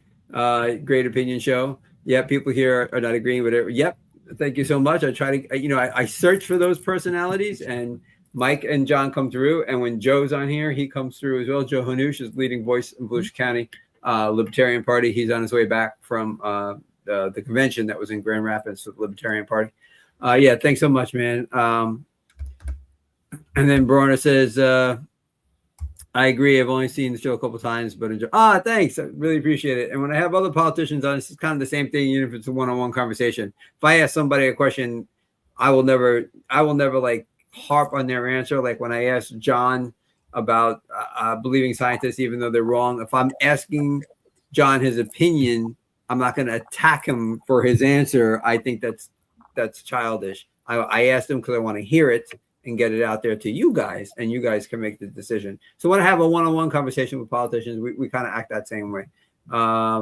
Okay, so Michael, my question to you is, aren't the schools for kids up to like pre-K already free in New York? I thought they were already free in New York. No, not at all. No, but it's supposed to be paid for by the federal government for a half day, unless I'm very mistaken. Because that's what it is. Well, you're in education, so you would know. Because my daughter teaches pre-K, so a half day is paid for by somebody.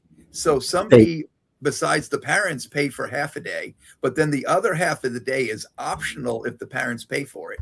So they can keep their children in if the parents pay for it. They can pay for the full day. But I believe that's DeSantis. You should be thinking it's not federal. I was thinking that it might be a Florida thing. Yes, it is. A Florida thing. I do not know. It is. It is a Florida thing. It's not national. And you can thank DeSantis for that and the Republicans. And I know Democrats won't. But here's the thing. Good, yeah. And that is in New York City, Zoran Mandami, the psychotic socialist that he is, has promised the people of New York that there will be free pre-K, that they can have their kids go in and they will be taken care of so that they can start the process of indoctrination into his socialist utopia at the earliest age possible. I'm embellishing slightly. And the thing is, the editors at the New York Post have pointed out they've actually done the research, done the numbers, and everyone is rejecting Mandami. It's free and no one wants it. There are fewer students going into the schools, fewer parents who are trusting the government with their pre-kindergarten child to start that indoctrination process. And that, I think, is a huge rebuke of Mandami, and it highlights the lack of trust parents have in this leftist ideology that they're trying to indoctrinate the children into. And I think I don't think you have a better answer than it's so expensive, and yet parents would rather pay to find an alternative that the city, and more importantly, Zoran Mandami with his socialist ideas, will not be able to touch. That's very interesting, I think. Yeah, absolutely. I wonder how much this still has to do with that COVID effect of when the kids were home and parents found out actually what was going on in schools, and they turned to alternatives like homeschooling. And even though this is free, they're like, I'm not sending my kids there. I wonder if that could be part of the reason. We know that the numbers this is the downturn we see now is based on the recent comparison. So 25 to 26, 24 to 25, we see that. This has nothing to do with, no one's making the comparison to 2019 numbers. So they're not comparing it to what we were doing back in 2019 before the pandemic, right. Or 2021 right after the pandemic. Right. We're actually doing basically an apples to apples last year, this year. So here's the thing. See, there is some free pre-K already. Whoa, hold on. How come that's not going up? What show? Oh, I'm sorry. Hold on. I don't want it scrolling. I don't know why it's scrolling.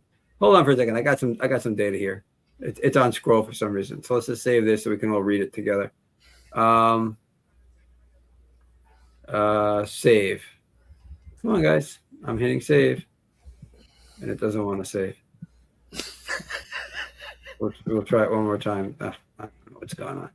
Okay. Yes, folks, we are all tech wizards. Every single one of us on this screen. Yeah. Okay. You know what? So I'll share the screen. I see why. I got it figured out, but I'll share the screen. It's just easier that way because I just want to show. I just want to show it, not just talk about it. So let's share the screen, and I'm gonna get some pre-K information here on New York. Just give me 1 second here. So I typed in is pre-K free in New York. And so what you see there is in the highlight is that it is actually for 4-year-olds. So let's read this again. Yes, pre-K is free for all 4-year-olds in New York City. Every New York City child turning 4 in the current calendar year is guaranteed a seat in a free full-day program that operates for 6 hours and 20 minutes during the day, and it's nyc.gov. So it's the government of New York that source comes from. So there is free. So what he's doing, I assume, is going to be younger than 3, or is it expanded like 4 to 8? Like, do you know that part of it? No, there's 3. This is talking about 3-year-olds and such, and what they're talking about, and this is also the same program. Again, they're saying it's free now. This is a new program. This wasn't what it was always. And because this new program, excuse me, this new program is being rejected by parents, even though it is free. And that is the difference. There are fewer kids being enrolled in pre-K, and as we find out, also in education, public education throughout New York anyway, as a rejection of Mondami and the leftist ideology. And that's coming from the editorial board of the New York Post based on the data that they have collected from New York City and New York State. So, yes, it is free now. The enrollment is down. They are rejecting it, and they are rejecting Mondami's idea that there is no problem government cannot be involved with. Well, wait, because this is started in 2014. I don't know what the discrepancy here is. I typed in when did free pre-K start in New York City schools. The pre-K for all program in all 4-year-olds in New York City officially launched and rolled out citywide in the fall of 2014, spearheaded by Bill de Blasio. No one should be surprised. A free full day of pre-K starts every child in the city, while New York State previously launched a non-universal pre-K in 1997. The massive expansion to provide universal full-day access to all New York City 4-year-olds was implemented at the start of 2014. So there is. I thought there was. I'm not familiar with that. I'm not familiar with the prior program from 2014. But the Century Foundation. I will stand corrected on that. The basis of my argument is more so about, along with the editorial board of the Post, that the enrollment rates are down, and that is a refutation of Mondamian socialism.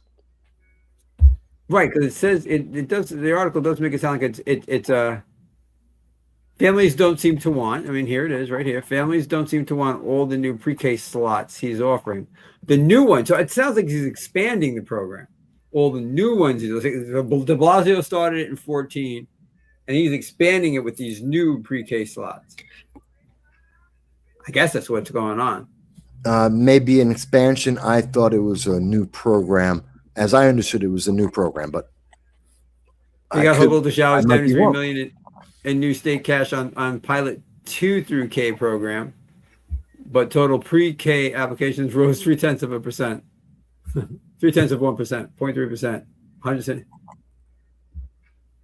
with 3K ones dropping by 1.4%. Okay, well, he definitely tried to expand it, and nobody's jumping on board. Overall, only half the families eligible for a free 3K slot applied both last year and this year. So the city's outreach campaign to boost enrollment had zero impact. Yeah, so there you go. Alrighty. Yeah, that's interesting about New York. We have some very interesting changes that are happening, and I think that's kind of why you probably heard about this, John, about the Jeff Bezos. Did you hear about that? Something today, but I don't know what it was. Well, I don't know. This is from about 5 days ago, last week. Yes, mid-20. Jeff Bezos was being interviewed, and he pointed out that if you doubled the taxes of every billionaire in New York and New York State, but New York City in particular, but wherever you double their taxes, that's not going to help our kids learn how to read. It's not going to help anyone because the bureaucracy and the insanity of the left, it doesn't matter about how much money you put in. It can never get to the net result of anything positive. That's what Jeff Bezos said. Now, Mandami turned around and said, well, no, he just doesn't understand and we should double the taxes. He's saying that because he's rich. The answer is, I think Bezos is absolutely correct. And maybe, John, you think I'm wrong or right. I'm not sure. But I can point to, we spent in New York State, we spend $44,000 per student, the most in the world, and we have some of the dumbest students in the world and in our country. We spend $81,000 per homeless person, and we have more homeless people per year. We are throwing money at everything. Democrats love, and I'm not saying that Republicans don't like to spend. They do. But Democrats dump truckloads of money on every problem that they have, and it never gets better. But they're trying to say Bezos is just greedy and wrong. I don't think he is. Well, I think Yeah, I want to think about. Go ahead. Yeah, that being in the school system, it's a different world than it was. I mean, a different world than it was 20 years ago. I think the school's intentions are completely different than 20 years ago. Educating the students, it's more complicated in ways. I don't know how I could say on the show, but I think that the adults are going to have to think about what their priorities are. I don't. Have you kind of? Okay, I think the adults, at least here, I think the people that run the school system, I think we should do it very differently than we do it. I think we're teaching in ways that are not really effective and that we're not getting the results we need and changes need. And it's not money, it's changes we need and other ways of teaching. And I think that there are a lot of practices that we're doing. If you really analyze what's going on in our school system here, a lot of the practices are geared toward the adults. And so I think we need to really get it child-based for what's good for teaching the children. We have school grades, and I think school grades have ruined the state. I think because I think that the kids, let's say you're a kid and you want to do everything you can to get that school grade, the grade. You want to get the A in the class, even if you didn't learn. The thing is, the schools are under a lot of pressure to get the highest grade possible. And there are a lot of pressures to get that. You're not in the school system, and a lot of pressures to get that grade. And so there are different factors like graduation rates and different stuff. It used to be this is the way it was when it was good. When I first taught, it was the FCAT. If you've heard of the FCAT, Charles, I don't know if you hear that. Yeah. Okay. It's the state test. And however the students did on the state test, that was your school grade. Now it's other factors that make up the school grade and not the FCAT and not just the ELA, not just the testing. There are other factors. And I think, the schools want to make the highest grade possible. Okay. I'm sorry, John, because I think you're looking at something completely different than the rest of us. Okay. Let me clarify. Bezos is saying that if you double his taxes, if you double the taxes of anyone, and it's going through the government system, especially one run by Mandami and other socialists, it will never reach the intended target, which is a student. So in New York State, $44,000 is going in per student, theoretically, to teach them, and our kids cannot read, they cannot write. That isn't a question, it's a fact. Their literacy rates are down since 1979. That is a fact. It's not a question. So Mondami saying, no, if we double the taxes, we will definitely improve the education of those students. I think that's an absolute falsehood. What you're talking about is in the education system, we have corrupted it so much that teachers no longer can teach because we are so focused on, and this is where the money goes. This is the problem. The number one thing that has grown along with the input of money, we spend more money on middle management, people who are getting grants from the government at every level of school, high school, college, junior high school. We have grant writers.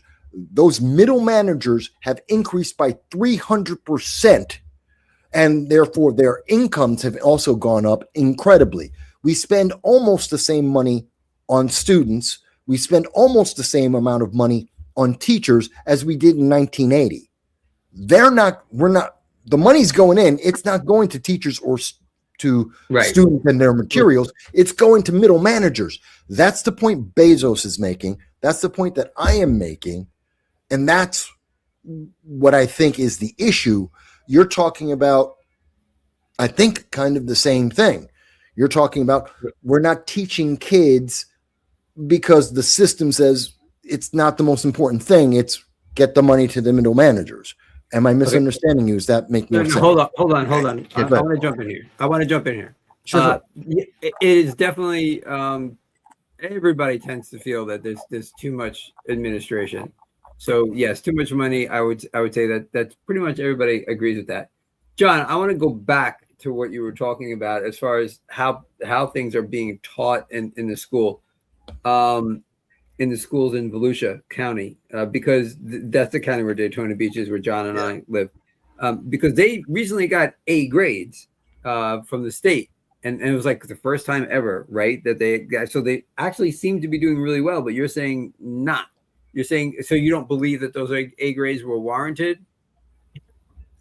It's a question, because I think that the way the state has made the system of getting an A is not just on the test scores. There are other factors like graduation rates. And look at our graduation rate, 99%. Which is great. But you're saying that maybe they're not really learning because there's so much focus on the exam. Well, I don't want to get fired. I mean, I'm trying to say it in code, I don't blame teachers for this. I don't blame the teachers. But that's not at all. The thing is, the most important thing in Volusia County schools, you mentioned it, getting the A grade for the county, getting the grade for your school. So the most important, we don't do anything at our school that will not give us the school grade. Have things like, which are good things, like dual enrollment and things like that. Everything is geared toward the school grade. So when we gave school grades, I mean, I can't say the idea is totally wrong. You need grades for stuff. But the thing is, the adults were acting like the children. And so you do everything geared around the school grade.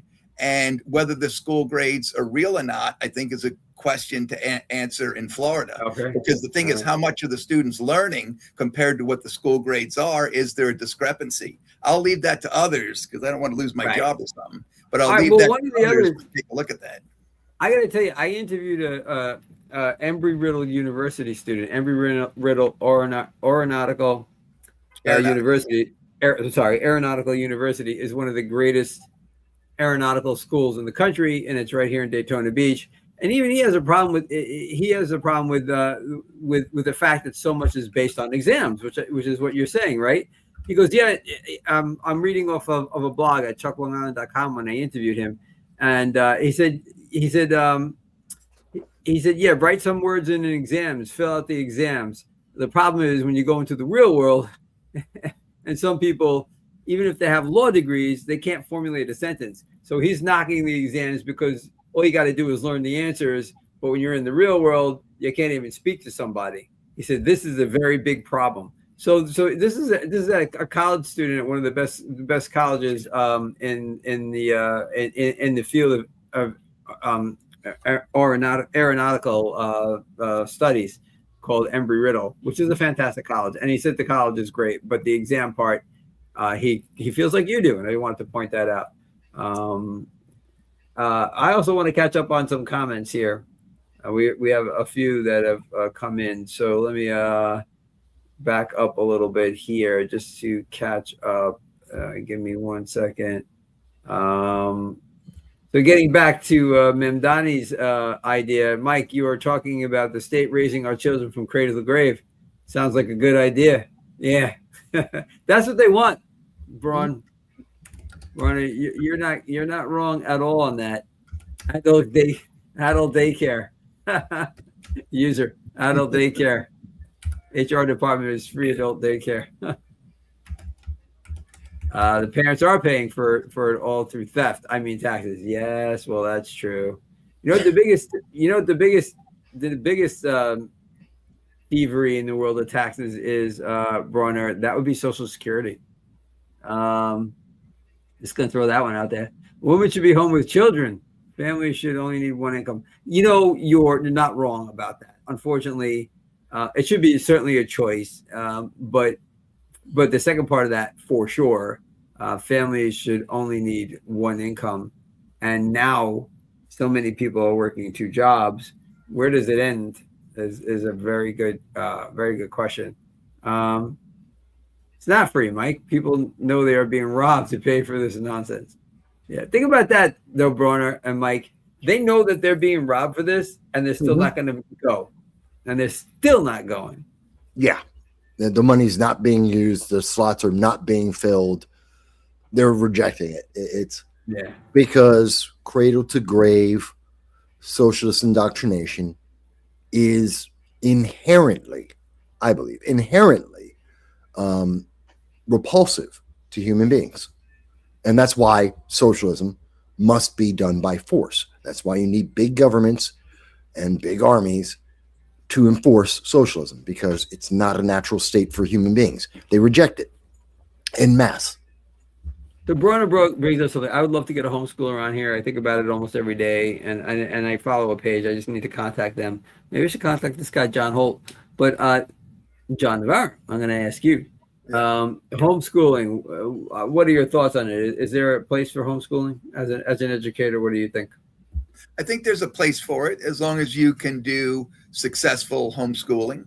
If you decide and you have the resources to do homeschooling, I think it could work fine.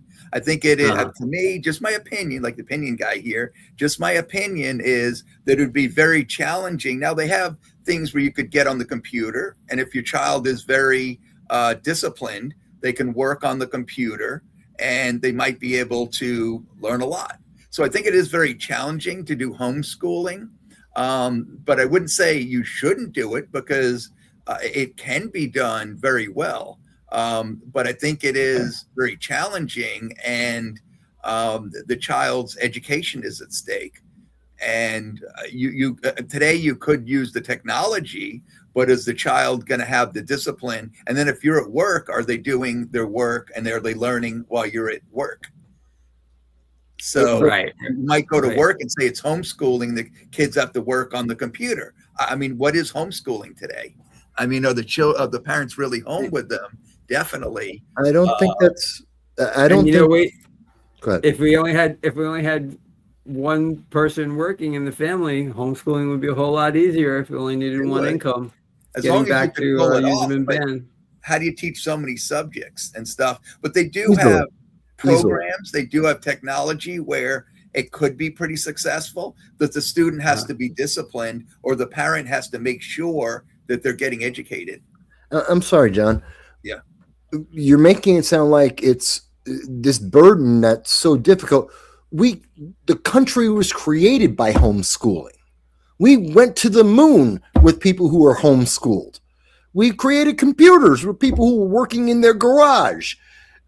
It's an unfair representation, I think, my opinion, my experience of it, to say that people can, and it is actually even easier today to homeschool than it was in the past because you have computers, you have less books that you have to buy, you have less materials that you necessarily need to pay for to gather and to be able to present to children. You can just do it online.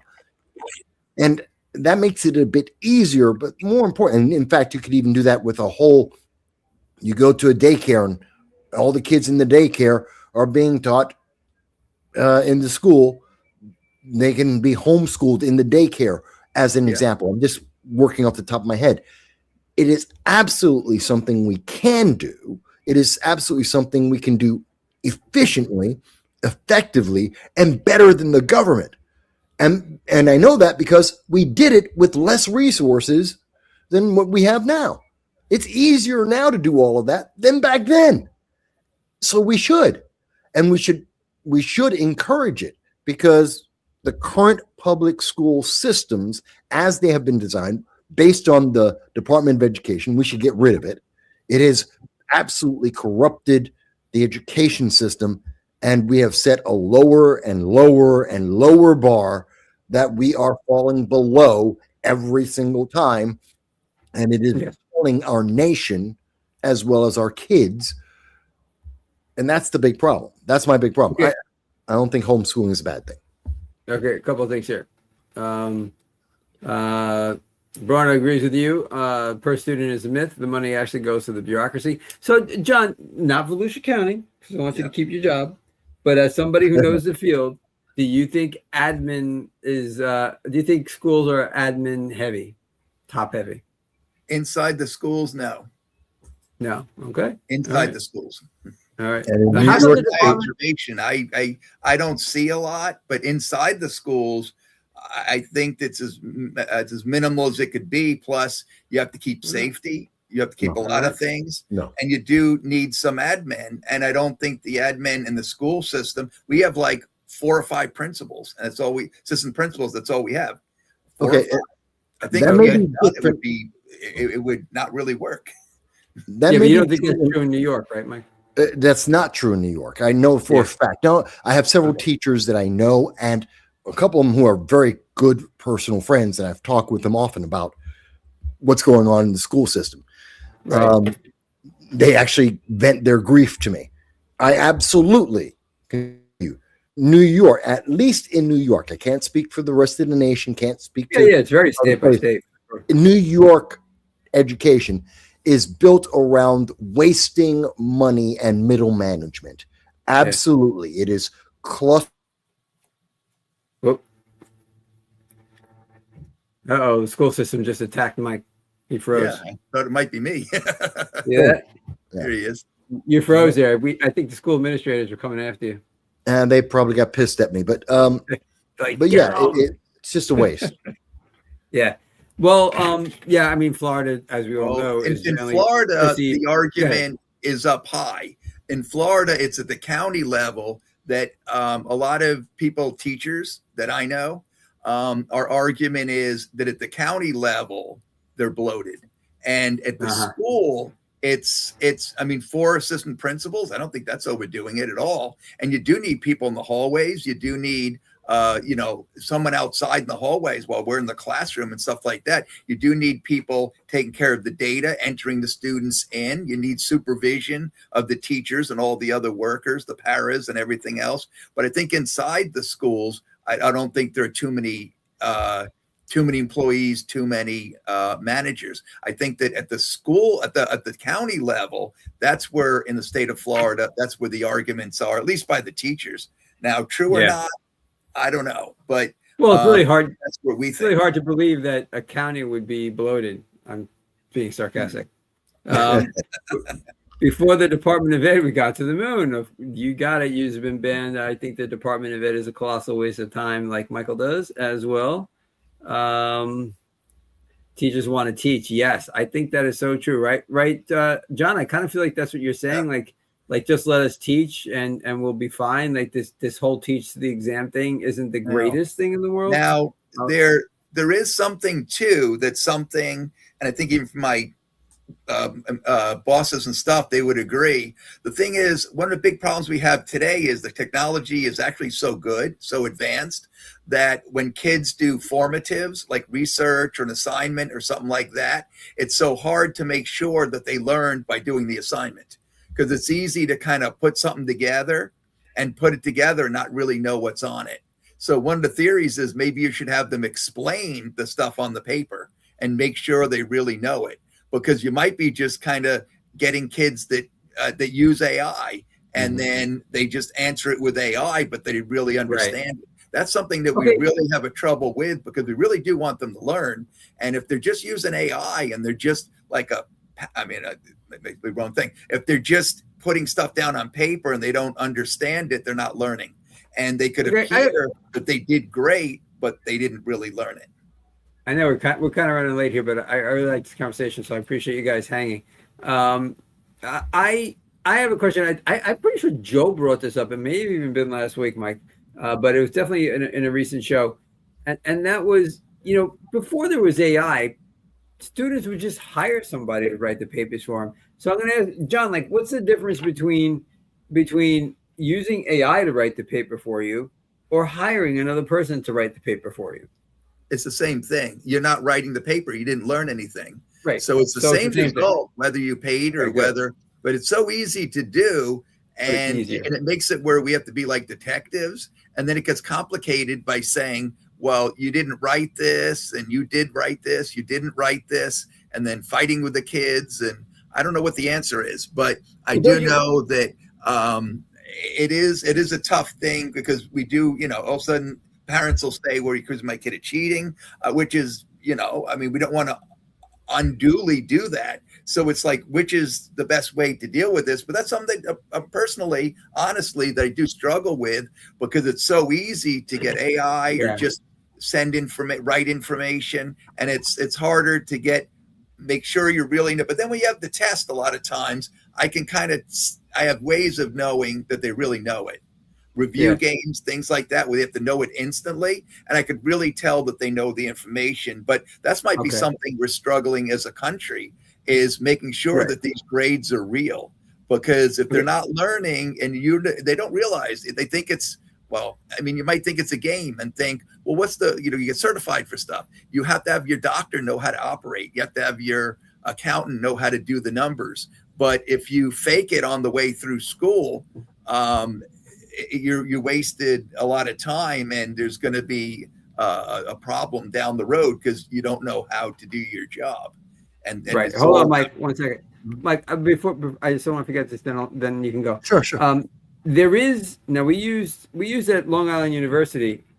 I worked at Long Island University in Brooklyn for 15 years as a library professor, and we used Turnitin.com so to see if anybody was plagiarizing. So isn't there a program at your school that you could put the paper in, upload the paper from your student, and see if it seems to be an AI generated document, or even B, if it was plagiarized? Don't you guys have anything like that to check? We do. It does get a lot for every paper to check it. And some of the stuff is learning like vocabulary.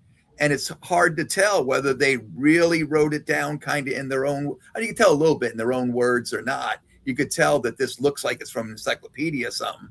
But whether they learned it, and then there are ways too, which we could work with the kids because we know how to teach, is the kind of, okay, you kind of did the definitions, you have them on paper, we'll give you credit for that. But now we have to do a way to make sure that you know that material.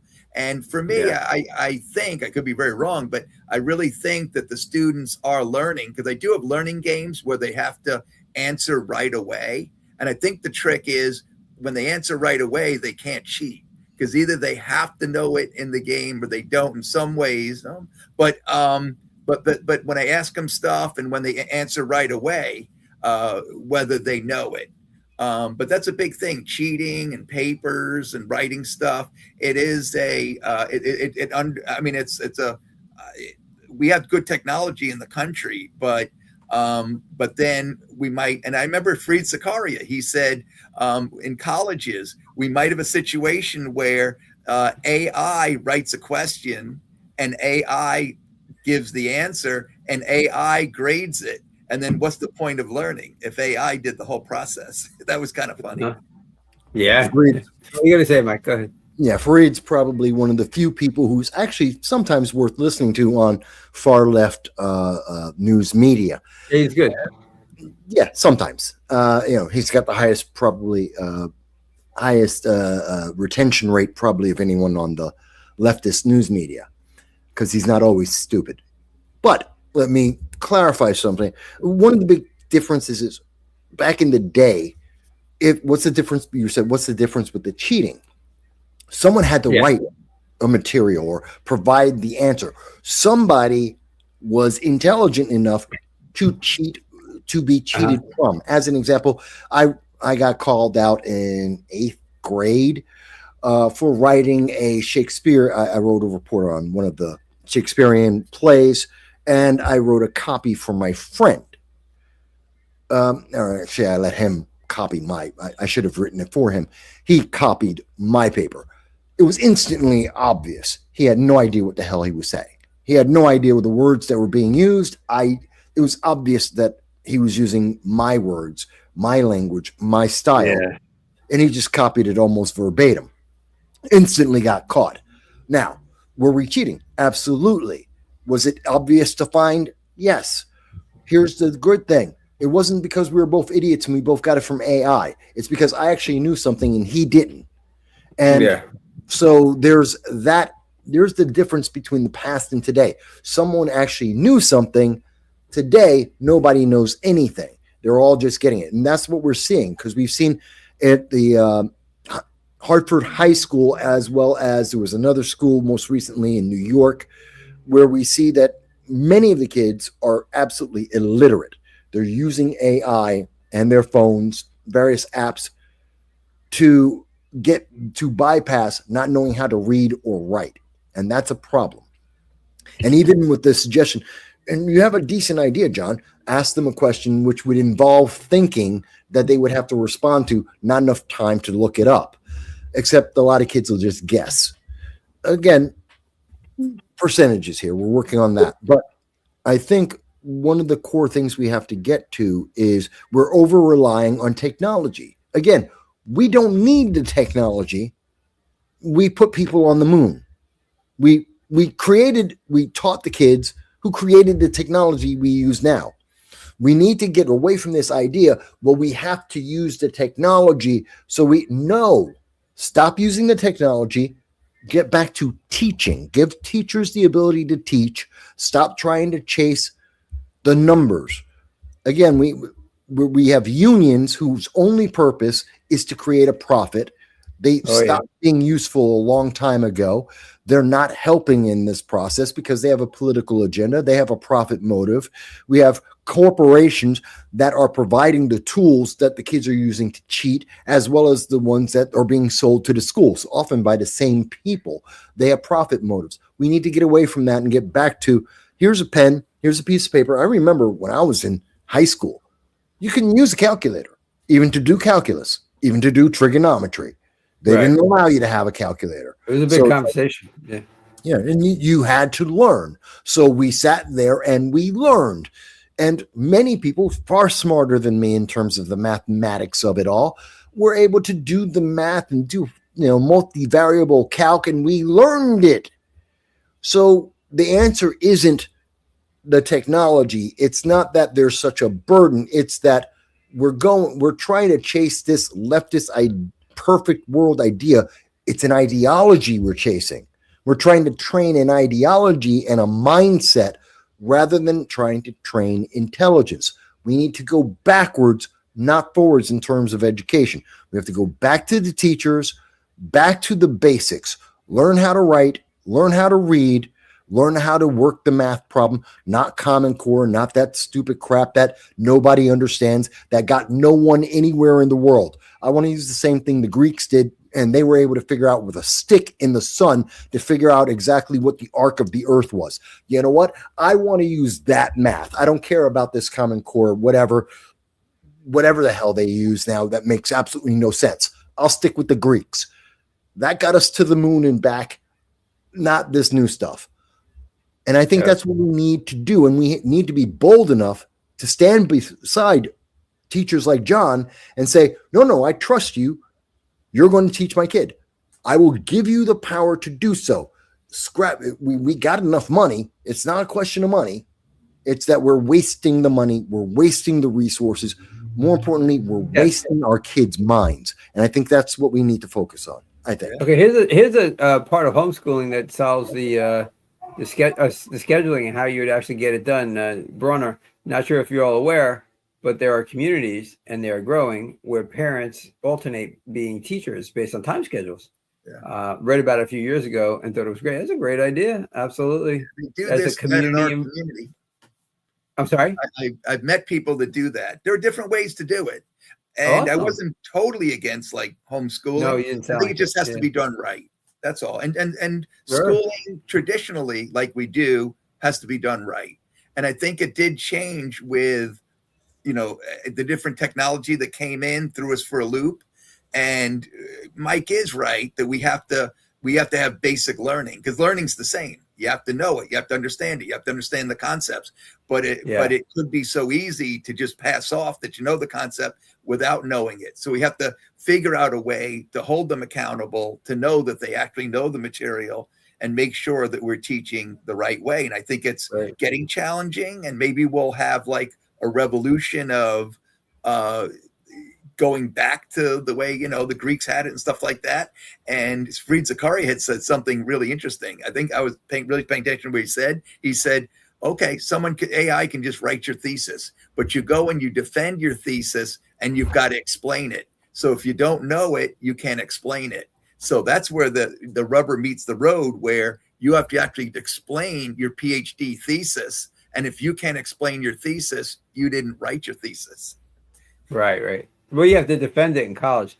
So here, John Marchek, administrators at most schools encourage looking things up and having kids rely on technology. Most teachers despise it in the classroom. Generally speaking, is that true, John? You agree with that? Your experience? I think that the technology could be great because the kids hand stuff in on Canvas, but I think that we have so many ways to kind of look up stuff, and that making sure that they're learning instead of that they're just transferring information to us. It's always been a problem, but with the technology, it just seems like it's so much easier for them to do it. Back to where we had the books and stuff when we were young, and the kids too, which makes it kind of hard. I don't know if it's really their fault, but children in school that I've noticed, just my anecdotal observation, is that for different reasons, they don't want to speak out in class. So it's hard to call them out and say, okay, explain that, or give me an opinion and stuff like that. So students are more reluctant maybe than we were. I don't know. Maybe it's the same, but to explain things in front of a whole group. And that's part of learning, and that makes sure that they know it. And that's harder and harder for us to make them comfortable. And if any teachers are really good and they can make the kids comfortable and they can share stuff, then their learning gains are going to be really, really high if the kids are explaining stuff in classrooms.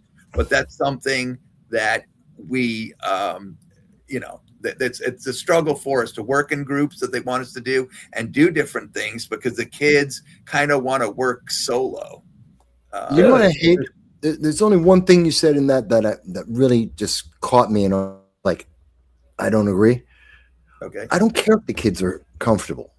We are. That's the entitlement problem. That's the indoctrination problem. That's the let's keep going left problem. Oh, the kids have to feel comfortable. No, they don't. Getting an education isn't comfortable. It doesn't. It can be easy for someone who's really smart. It can be incredibly difficult for someone who's dumb. And there's a whole spectrum on that. And some people are very personable and some people aren't. But that's where you learn people skills. That's when you learn to find out if you're a people person or you're not, by being thrust into communal activities. We are wasting our kids' lives by trying to give them the most cushy, comfortable, entitled environment possible. Go up to the board, answer the question. but I'm shy. I don't care. But I don't know if everyone will like me. I don't care. That's not the purpose. And part of the purpose of going up there and doing that is learning how to deal with things that are uncomfortable, to learn how to deal with other people who have different points of view, some of them that disagree with you, to learn how to deal with bullies and difficult situations that life will bring to you when you go out into the real world. We are coddling these kids far too often, and we are far too concerned with how we can make the world safe and soft and nice for our kids, rather than focusing on learn and get the job done. This is all a learning process, and it's uncomfortable sometimes to varying degrees. Deal with it. I don't care if it's nice. All right. So we got a third call to go back to basics. Both of you and John R. We need to get back to basics. And John N. has a fan.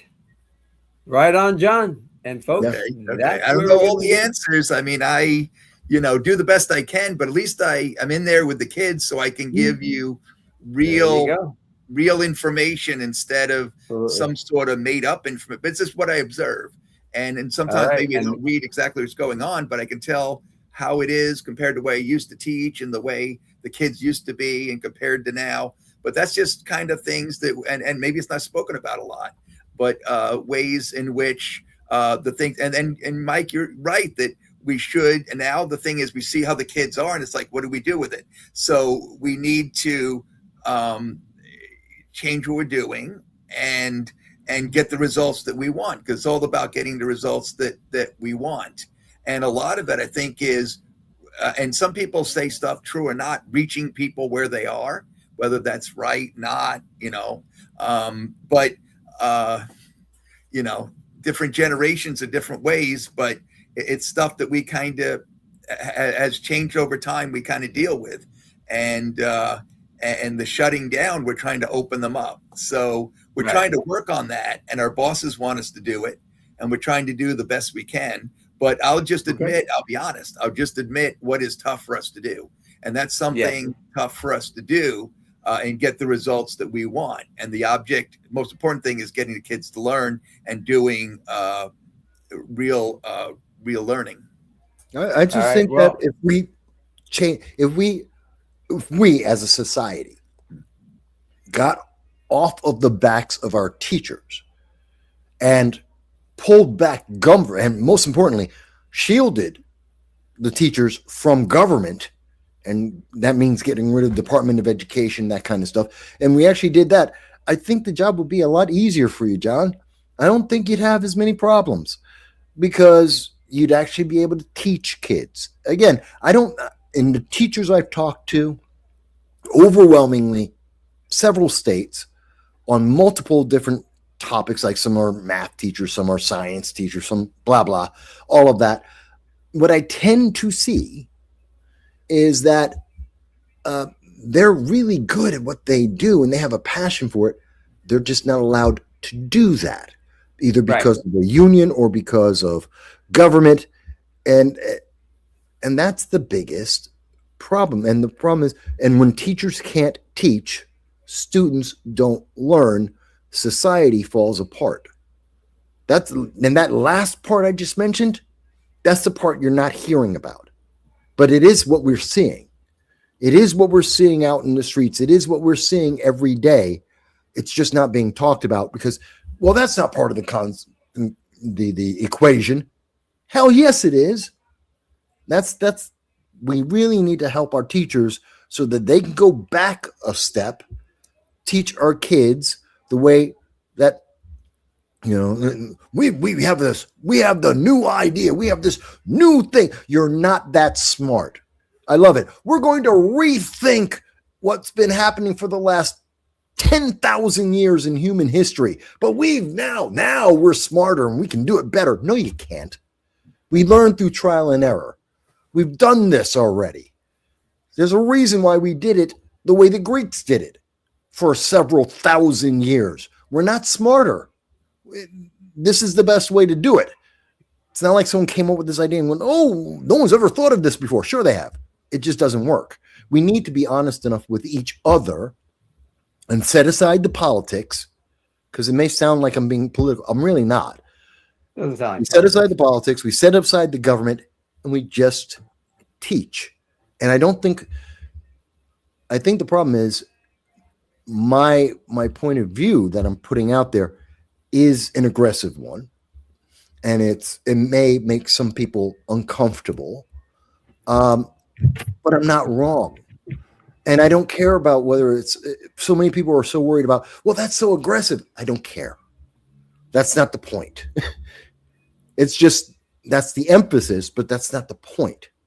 And I think that's where we're disconnecting as a nation, as a society.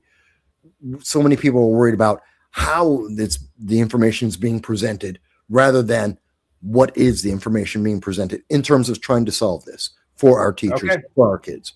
All righty. Well, getting back to forcing kids in front of the classroom, Joel says that he's not taking any of your classes. Well, he goes on. But then he does say, but you're right. And that's where we're going to leave it, folks. Michael got a right, and John got a you're right. And this has been a fantastic show this evening. And I definitely thank you guys for stopping by.